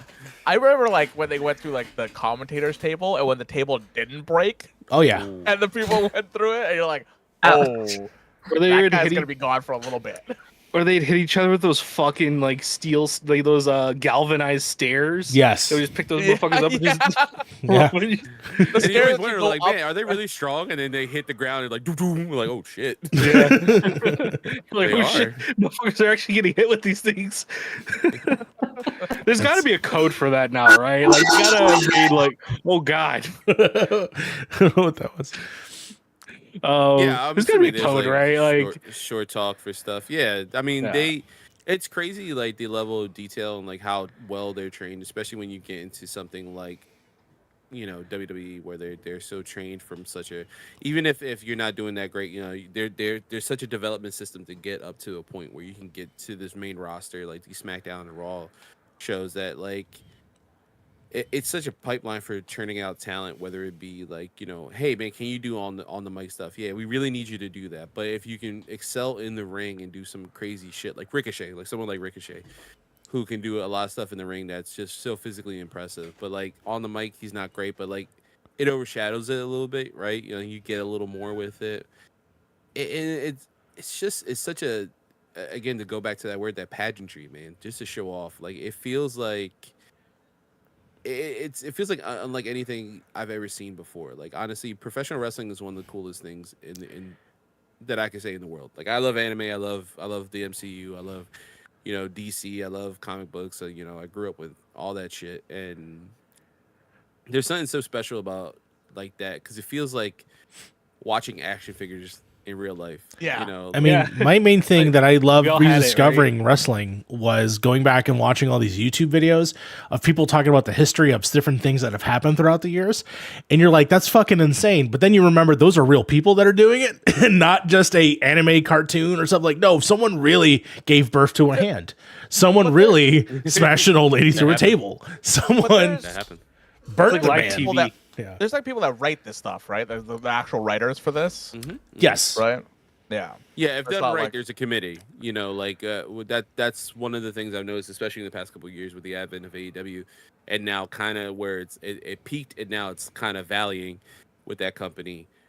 When you have a committee and you have a good team around you, a storyline like the Bloodline, who's been going on for like 3 years, can be so well done. And that storyline itself has peaks and valleys, and after a while we didn't know where it was going. Last year felt like it should have been the end, but now we finally got to the end, and like hindsight, you're like, okay, yeah, this should have been the end. Like how you got here makes sense now. There was a little lull in the middle, but it makes sense, and like that committee knew what they were doing. And like they're not going to be perfect 100%, right? But when you have someone who does complete creative control over something, where you have AEW, they have no committee over there, and that can be to a detriment to a lot of people. Like, not to talk too much about it, but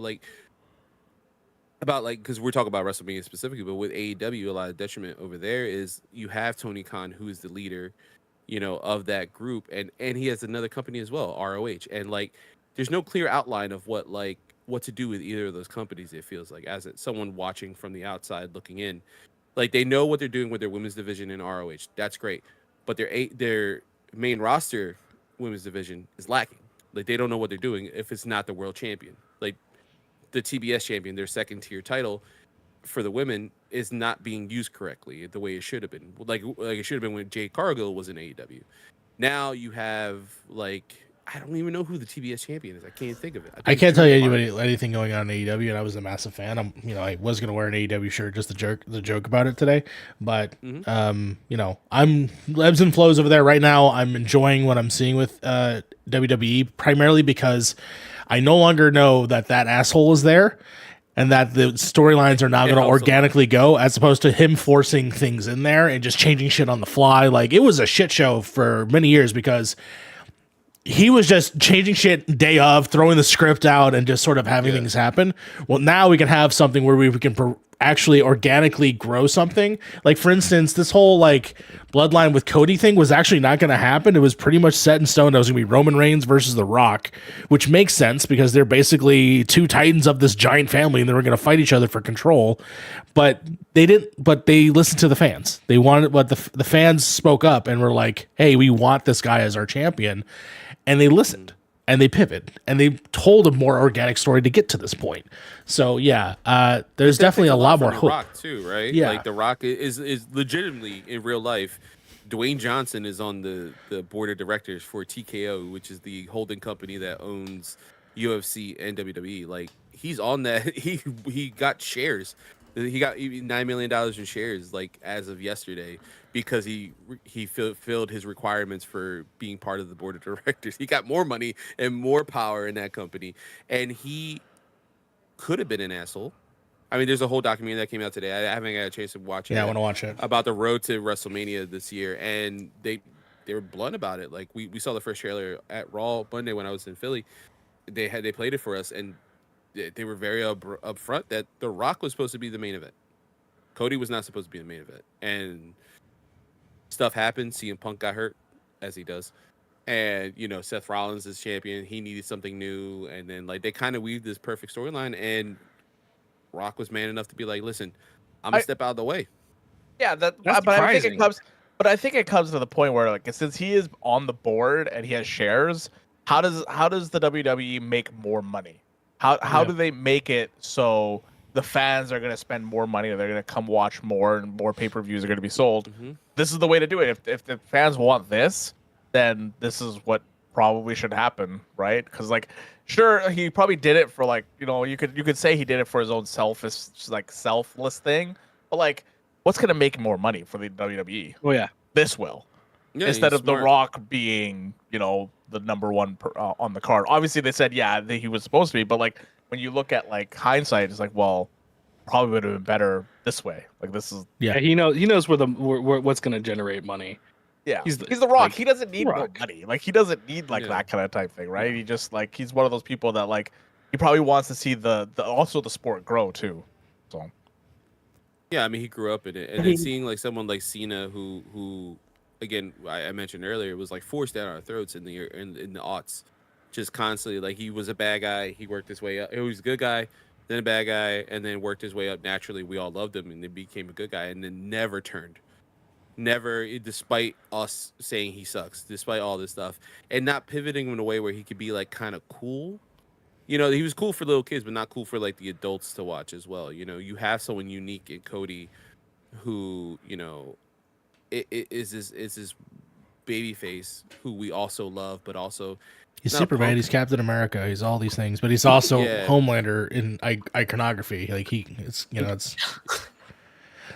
one day we're gonna get something that happens with that for sure. Oh, 100%. Yeah, and when he goes bad, it's gonna be awesome because he's awesome as a heel. And if they're smart enough, they know when to do that. They'll do it when it's. I mean, this is a time. perfect time for him to go bad, right? Right after he's at the top. I think he's got to lose it. He's got to lose the title. Yeah, he's got to lose it, I think. And that if that happens, maybe SummerSlam, when The Rock comes back after filming his movie, I think The Rock's going to be champion again, unfortunately, very soon. It's just not this weekend, not this past weekend. Sly, you have something to say? Yes.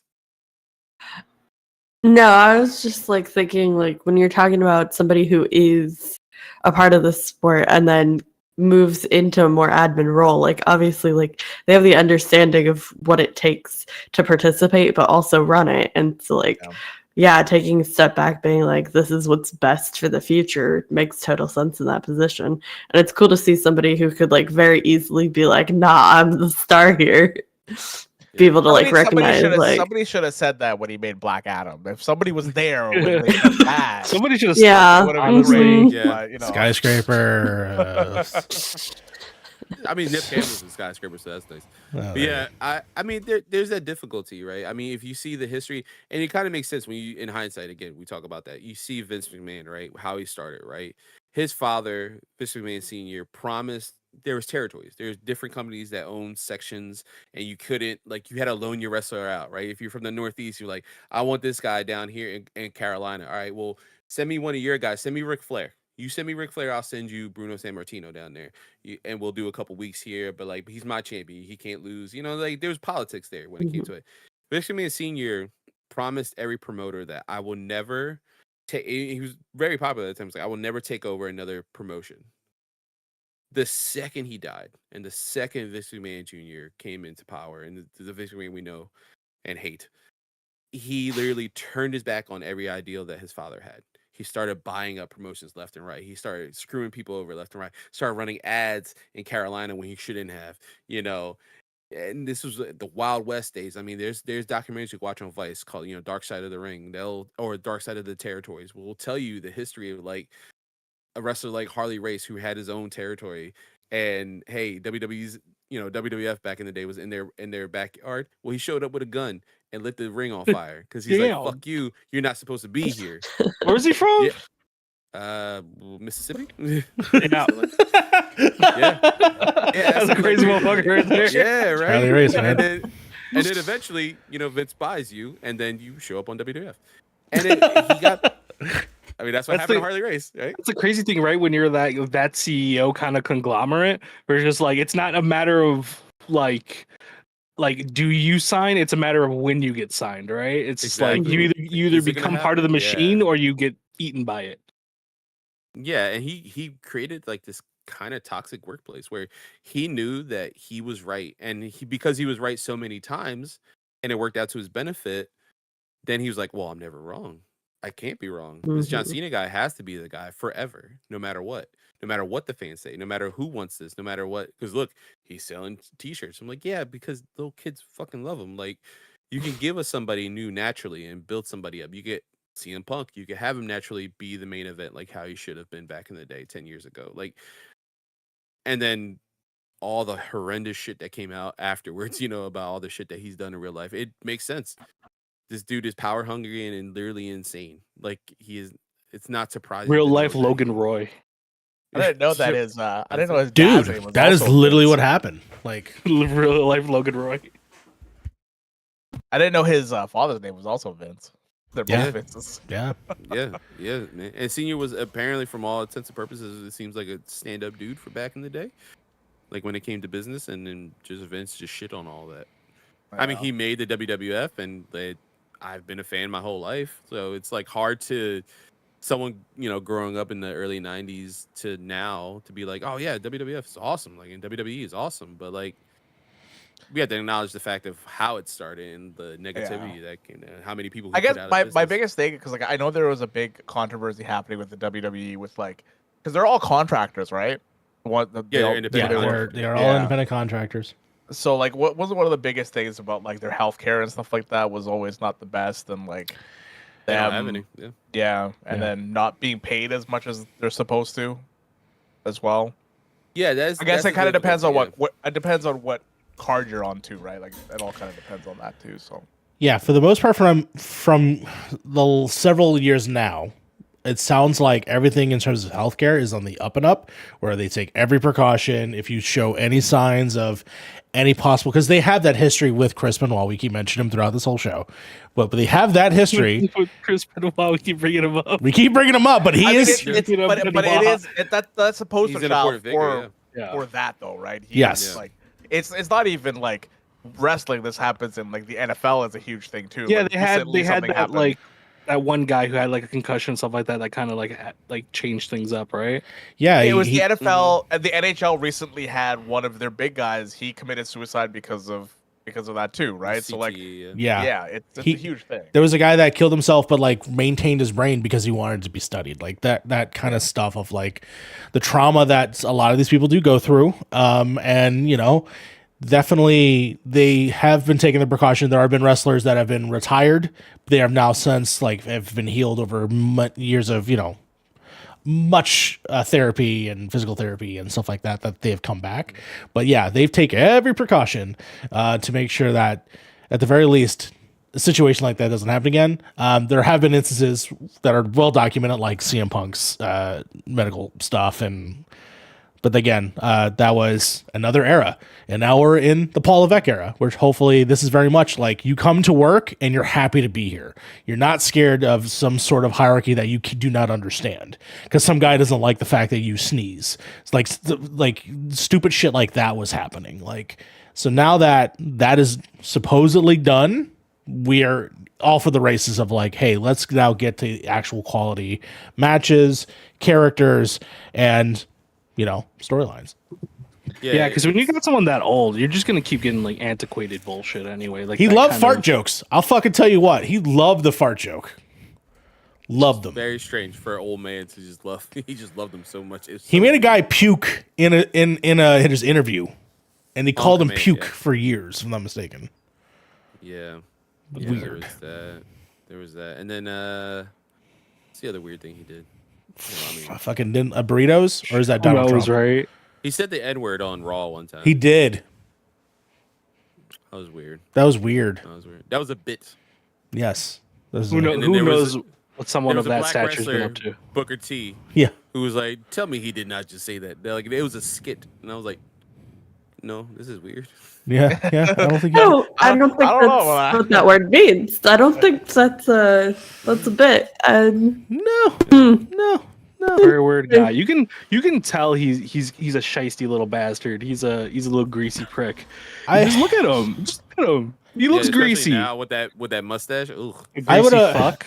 before obviously the major shit that happened, I would have loved the documentary. There was actually supposed to be a movie with Bradley Cooper playing him that was supposed to come out, and honestly, I would have been all for it.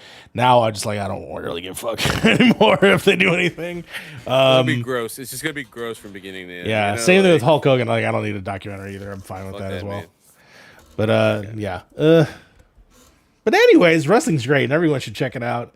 And definitely, Wrestlemania. I would recommend, and Carlos has several of these can back me up. What Culture Wrestling does some excellent 10-minute videos that will get you acclimated to certain histories, as well as just different events that happen throughout wrestling. What Culture? I said What Culture. Wrestle Talk is another good one if you want to just watch, recaps of current wrestling, and they do a fun job. There's a nice troop of individuals over there, but yeah, there's some other stuff. Yeah, Wrestling with Regret is one of my favorites. He'll do reviews. He actually owns his promotion up in Seattle. Actually, yeah, around you. Or Portland. Portland, I think, right? That's not that far, right? Portland, I don't think that far. No. I used to live halfway between Seattle and Portland, and now I'm in the city proper. But yeah. Okay. So not too bad. Yeah, it's And- Pal Pro Wrestling. I'll say, like you're pointing out, check out your local wrestling shows because there's some great in talent there. I've taken Frank now several to a few different ones here in the show. I want to take you proper to the Lakewood Square really one. Fun. Yeah, all of them really fun. All of them have been the people there have been really fun. You can honestly, and I've tested this myself. You can literally yell whatever fuck you want into the audience, and 9 times out of 10, someone will laugh or someone will join you. Yeah. Straight up. I've said some wild shit in that audience. Yeah. It's been wonderful. It's been a wonderful time, and most of the time it's cheap. It's just real cheap. Yeah. And then you get to $20 meet your wrestlers afterwards. It's really fucking fun. Nice T-shirts too, usually. Yeah. Locally done, actually. By was it Pro Wrestle Tees or something? Pro Wrestle like Tees that? over here, yeah, because we have that shop down here. So definitely check that out. But I think Carlos, I think that's pretty much. Unless you have any more to say, I don't want to keep you guys too long. I know they are also doing this on freaking what is? Oh my god, I can't believe I'm forgetting the name right now. It's a TV show. Amazon. TV show? Oh, Fallout's out. Fallout. Fallout is out. Oh yeah, Fallout's Fallout. out right now. But it You is can, today. the full. It was supposed to be Friday, but it bumped to today. Yeah. Yeah, that's yeah. right. They released all the Yeah. episodes. All the episodes too. They're not doing the every week thing. Just straight dropped everything. I have a question for you. Jeez. Okay, Invincible should I have know. did that.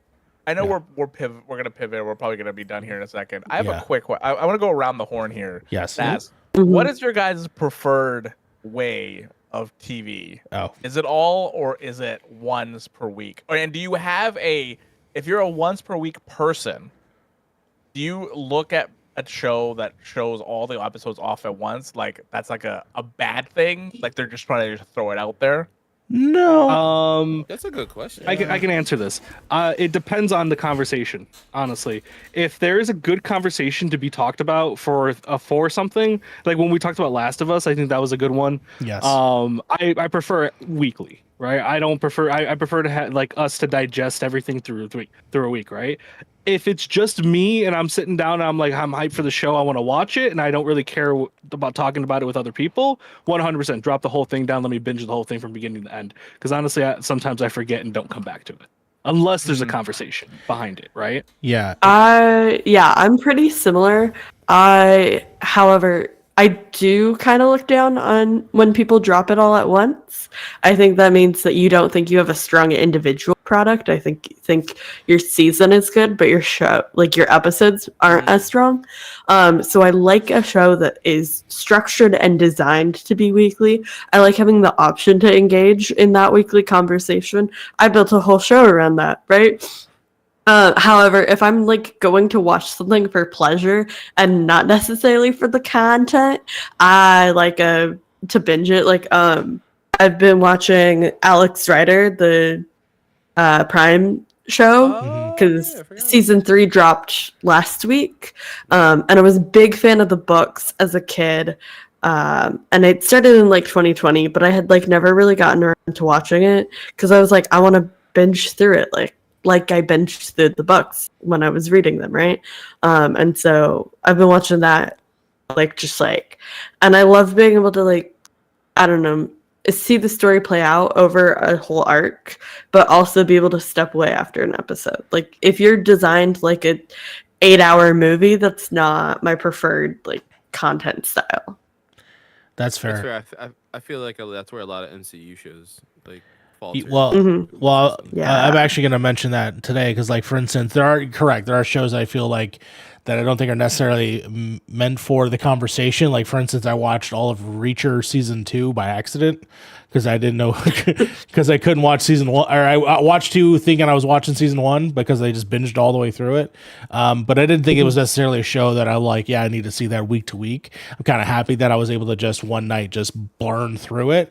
But when it comes to shows like, for instance, The Boys, I like the fact that they're like, here's 3 episodes to, wet the palate, but then we're going to drop the rest off and then it's going to be a conversation till the end.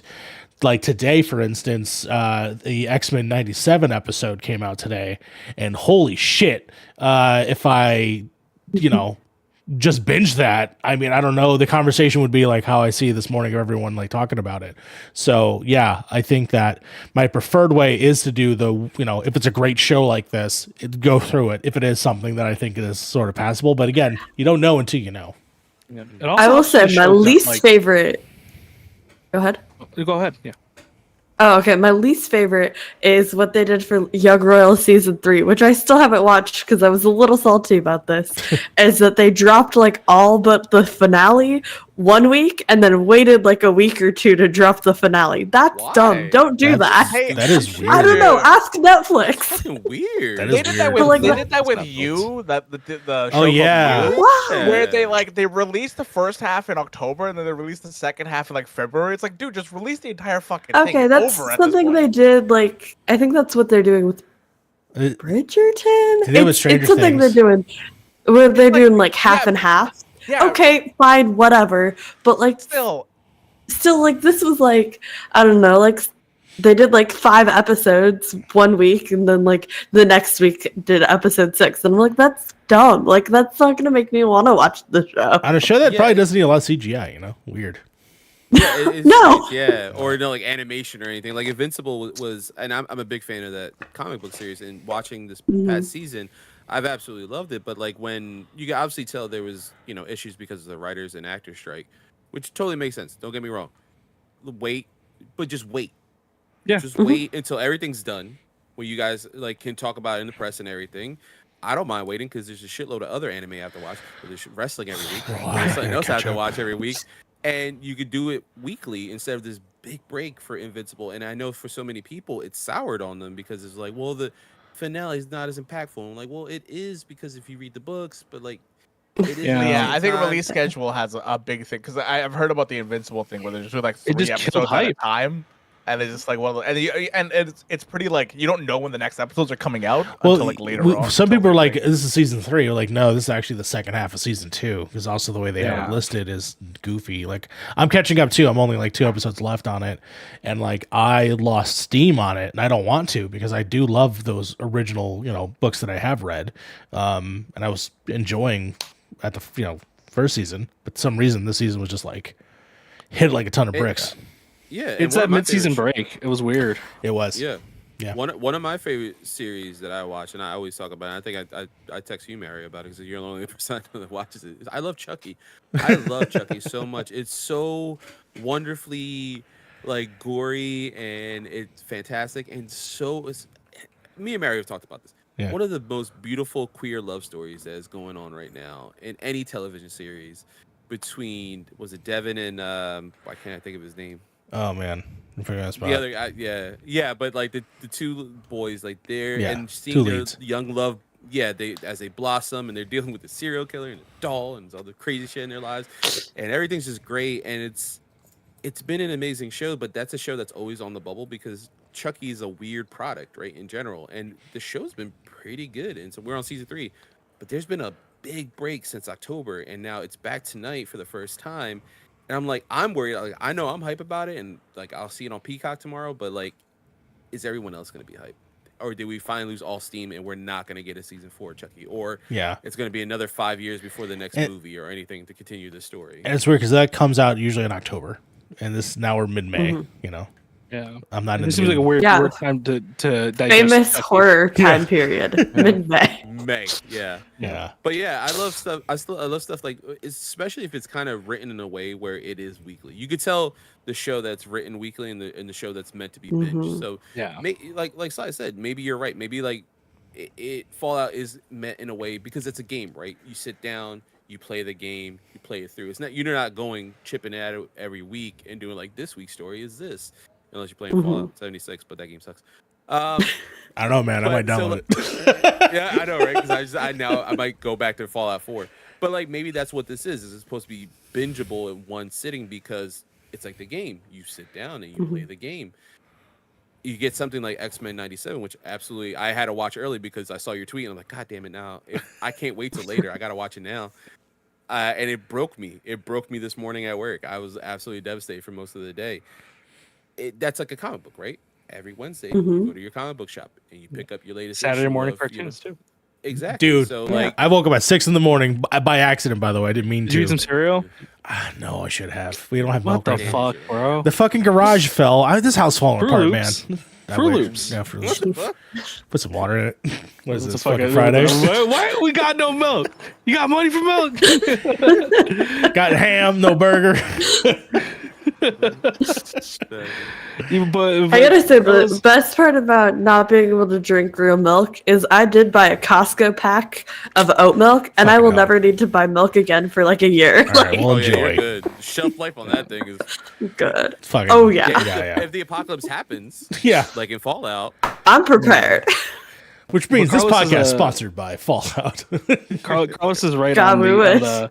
it had the weekly show has to be like, if you're gonna do weekly, it has to be structured around being weekly, right? I think the only show I like that comes to my head that 100% had to be weekly is Walking Dead. Sure. Like you couldn't binge Walking Dead; it just wouldn't be the same. Emotionally taxing. Yeah, it is. Yeah. God. I've done it. I've binged all 23 episodes in one sitting. It's not great. I did the same thing with I did like 4 seasons of Sons of Anarchy, and I don't remember barely That's anything rough. from that show. Yeah, that's a rough. I mean, it's a good Sons show. of Anarchy is a hard one to binge There's a too. lot of No, it wasn't fucked up hard. shit But the that thing is, like, happens that- it's not hard to binge. It was, the problem with my binging was that I don't really remember much of the show That's what anymore. I'm saying. It's hard to binge Right. because they throw so much information at you, and you have like no time to digest it if you're like just like binging it. And by the time like, especially in Sons of Anarchy, right, a lot of those arcs don't really lead to much of anywhere. Yeah. Lord of Other the than, Chat like- said. Lord of the Chat said, yeah, bring it all content. But like when I look at like week to week, when I watch Severance on Apple, I was just like, yes, I want weekly content back because I want to be able to digest this because like that is a heavy show. And when Yeah, you like get when Only Murders in the Building, give it to Yeah. me weekly. Like that is Yeah. perfect. You sit, you have the conversation, you speculate, you want to have that time to digest before you get the next episode. If you're binging it, you're like, all right, a couple hours later, I know what the mystery is. That's no fun. You do Yeah. get those unicorns though. There are some unicorns. One of them come to mind is Breaking Bad. Because if you were there when Breaking Bad was like televised, that shit was insane every fucking week.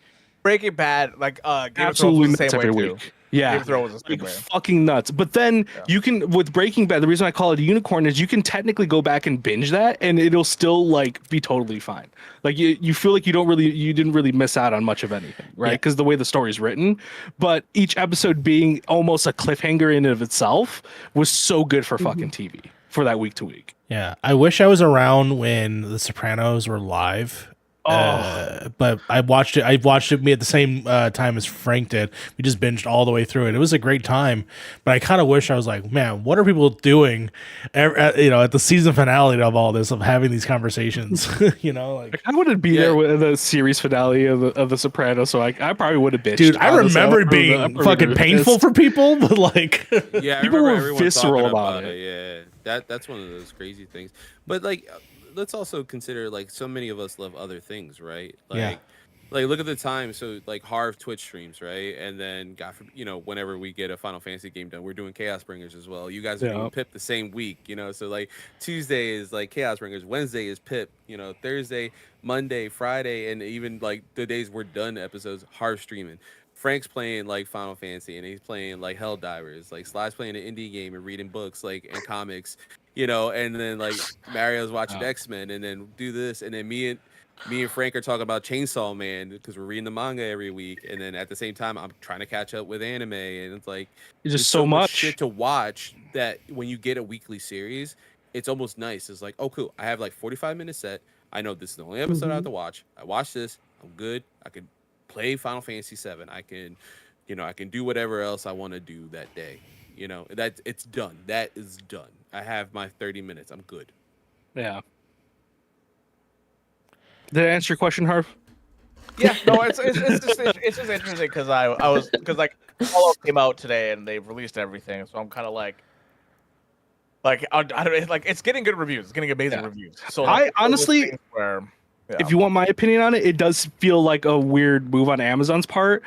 I think they're looking online and seeing all the hate, because of course you're gonna have hate on it. I honestly think the show looks fine. Yeah. People are like bitching about like the smallest shit on it. They're like, "Oh, this looks like a fucking soap opera," and I'm like, I mean, I've only seen positive things about it. They're like, "Oh, these characters are acting goofy." They're like, you can tell people who don't know Fallout are just like bitching just to bitch. Yeah, like they're like, "Do you know what a Vault Dweller sounds like?" They're like the biggest goody two shoes ever. Shut the fuck up.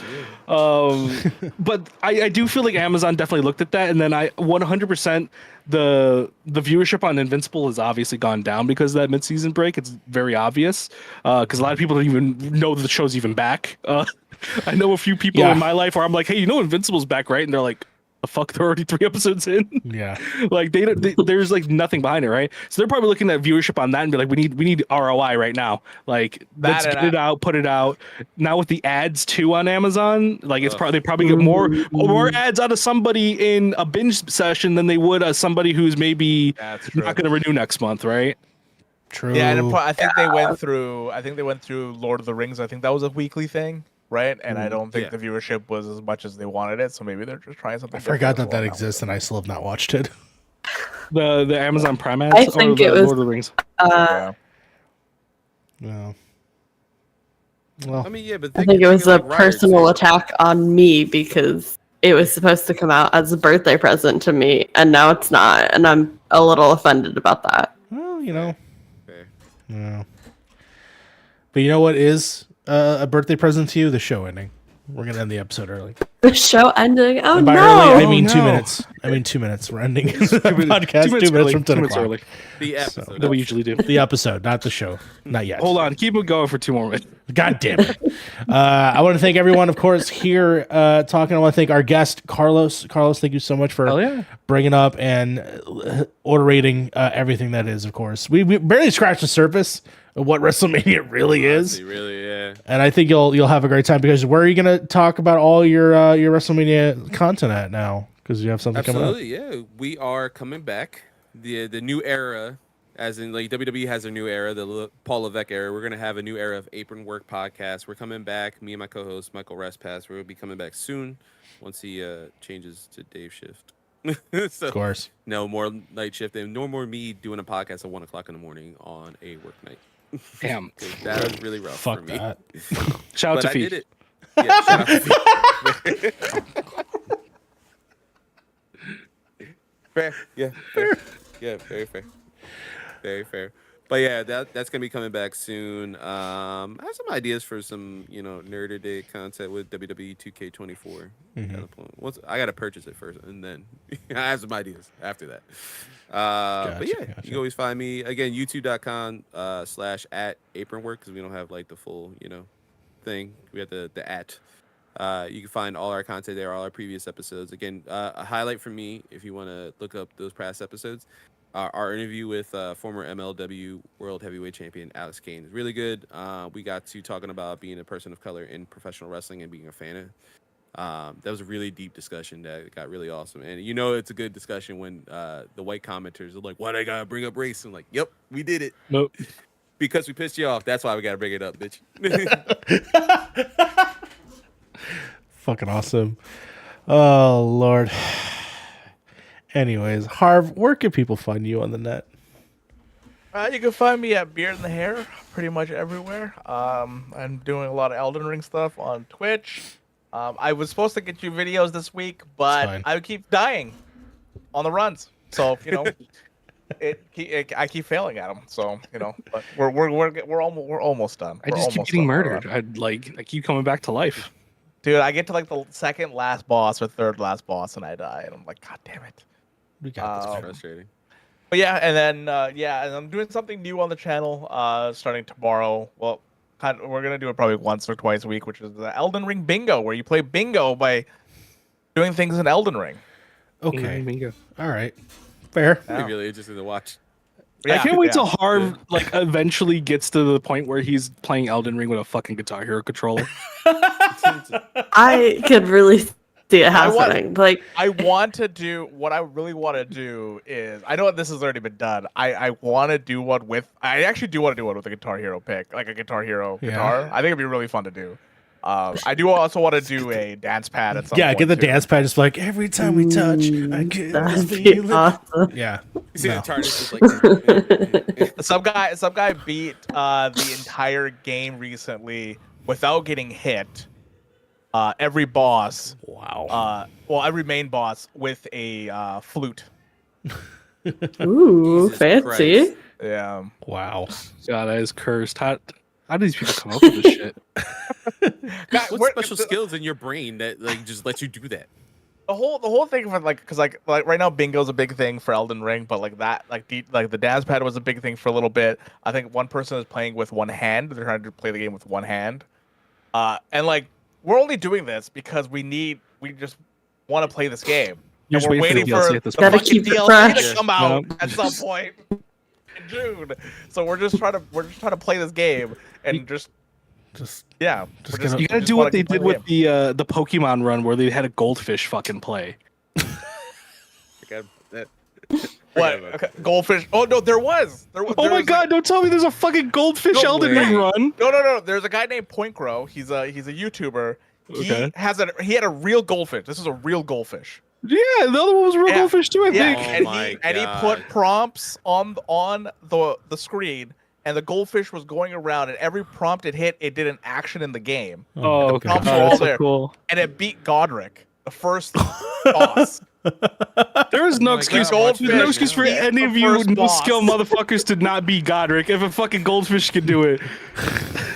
If a goldfish wanna let can you do it, I'm know. about to buy this game. I think I could do it. Listen, who needs difficulties in Souls games, all right? I don't want to hear any more you crybabies when a goldfish can do it.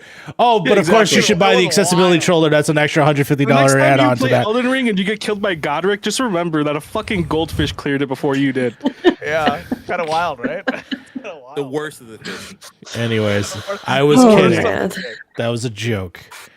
And on with that, Sly, where can people find you on the net? My life is also a joke. I also was supposed to have a video on today. Obviously, but I did get a lovely review code for Sophia the Tailor, which I'm having a great time with, and so much of a great time that every time I tried to rush through it to be able to actually make content about it, I was like, why am I doing this with my life when I could be enjoying and having a great funky time with this game? So hopefully next week, keep an eye out for it. I'll just say I'm having a great time. It's lovely. You cannot find me on Thirsty Thursday this week because I will be attending the last regular season home game for my beloved Seattle Kraken tomorrow. We'll see if something's happening with that. And yeah, I don't know what's going on with We'll Throw the After Party, but follow that for updates when we figure out what we're doing. It'll be at After Party SHO everywhere. Yeah. Sounds about right. That's it. Okay. We're excited for storm season to start. Other than that, I've just been working way too much, but that's fine. Fantastic. And then Frank. Doesn't sound like a cry for help at all. Is it cry for help? Not at all. Like, I'm okay. thriving, What excited Carlos. you're What are okay. you talking about? The walls are getting whiter in the room. Frank, where can people find you on the net? You can find me on TikTok and X, Twitter, whatever they want to call it, at the Frank GV. You can find me in my bed because I've been up for fucking 19 hours now. It's time to go to sleep soon. Goddamn. Damn. Yeah, that's basically it for right now. Oh, and Chaos Bringers. Soon. You did mention it. Yeah. Oh, yeah. Come on, you Oh, guys. goddamn shit. I'm like, you're in my head. I'm like, you're forgetting something. It's the sleep deprivation at I this think point. Frank's on what, chapter 11 now, right? Oh, he's close. I got to a point that I I'm on popped 10, off. so, yeah. There's still so much left. I know. I did the fucking. This game doesn't fucking This end. game It doesn't does. No, it fucking doesn't. It end. doesn't end. At And a you know certain point. what? You know what? Let me But pull I'm up the so name of happy this. at the same time. What was the name of it? Because like I said, I'm fucking tired. Gongaga Battle Distant Tremors. Oh, Oh, no! yes. Hold on. You have a long time to go. What? Oh, no. Is that the Fuck side of you. it? Fuck you, whoever fucking did that shit. I fucking hate you. Wait, which one is that Son one? of a Then? bitch. It looks like That's the one where you're fighting the two fucking elemental things, and they can just randomly hit you with Earthbound. And if when you get hit with Earthbound, you have to stagger them all the way to get your character out of Earthbound. But the Oh, fun yes. fact being, Oh, yeah. and then he can just do it instantly. It's unblockable. It's unevadable. Just it's hit not you blocked. with it. Dude, try that on hard mode, and I got so frustrated. I was like, nah, I'm not doing I this. almost Fuck put my that. fucking face through some drywall. Fuck you, whoever programmed Fuck that that. shit. That is honestly, fuck you. That's You all I can't can break say. out of it. You can't Wait. break out of You it. can't break out of it. And if they hit all three of your enemies with it, with teammates with it, which it's all RNG, by the way, because they can just do it instantly over and over again, because there's no limit. They can just fucking do it if they want. I had one time where you just like cloud out. I hit, I'm like, okay, I'll stack you with Tifa. Oh no, Earthbound out. Okay, well that same guy just did 2 fucking Earthbounds. The other one in the back is just like, hey, Earthbound. Instantly done. I was like, I sat there for 10 minutes just staring at my screen. 3 o'clock in the morning. I'm like, these controllers are expensive. These controllers are $70. They are expensive. Don't throw it. That monitor you're looking at, $1,200. Don't throw it. No. I have an official quote from our Chaos Bringers chat with Kevin, Harv, me, and Frank, and it goes, also, whoever programmed Gagaga Battle Distant Tremors, I hope you step on a Lego. I hope your car ain't got no oil. I hope your chicken comes out unseasoned and dry. I hope you step on a crack and break your mama's back. Yeah. I was fucking pissed. Oh, I it remember just that. kept getting better. That's hate. That's remember that's that. level of hate. No, there are a couple of fights in this. The whole Kate Smith thing is Hatred. fucking a pain in the ass. man. Oh my god. But yeah, you can find me on Twitter at the Frank GV and at TikTok at the Frank GV. Gonna start doing more shorts for Point in Progress. Hopefully, once we play more games together. Sounds I just want to say, you're on chapter 11. Carlos, where are you at right bankruptcy. I'm about to be Chapter 11 after this bankruptcy. weekend. Jesus Christ, yeah. It wasn't even that expensive, but still, Jesus, it's still expensive. I'll be on chapter 10 in a little bit. I got like some side shit I gotta finish in the Gaga, but I should be like on chapter 10 any second now. And that, of course, has been episode 94 of the Point in Progress podcast. Again, thanks to everyone here on the panel. Thank everyone that was here in the chat. I love you all. I thank you. Have a great night. And, of course, progress has been made. Good night, everyone. Overthrow the government. Overthrow the government. Fuck Chapter 11. Yeah. Fuck Vince McMahon. Fuck Vince Fuck Vince McMahon. McMahon. Oh, my God.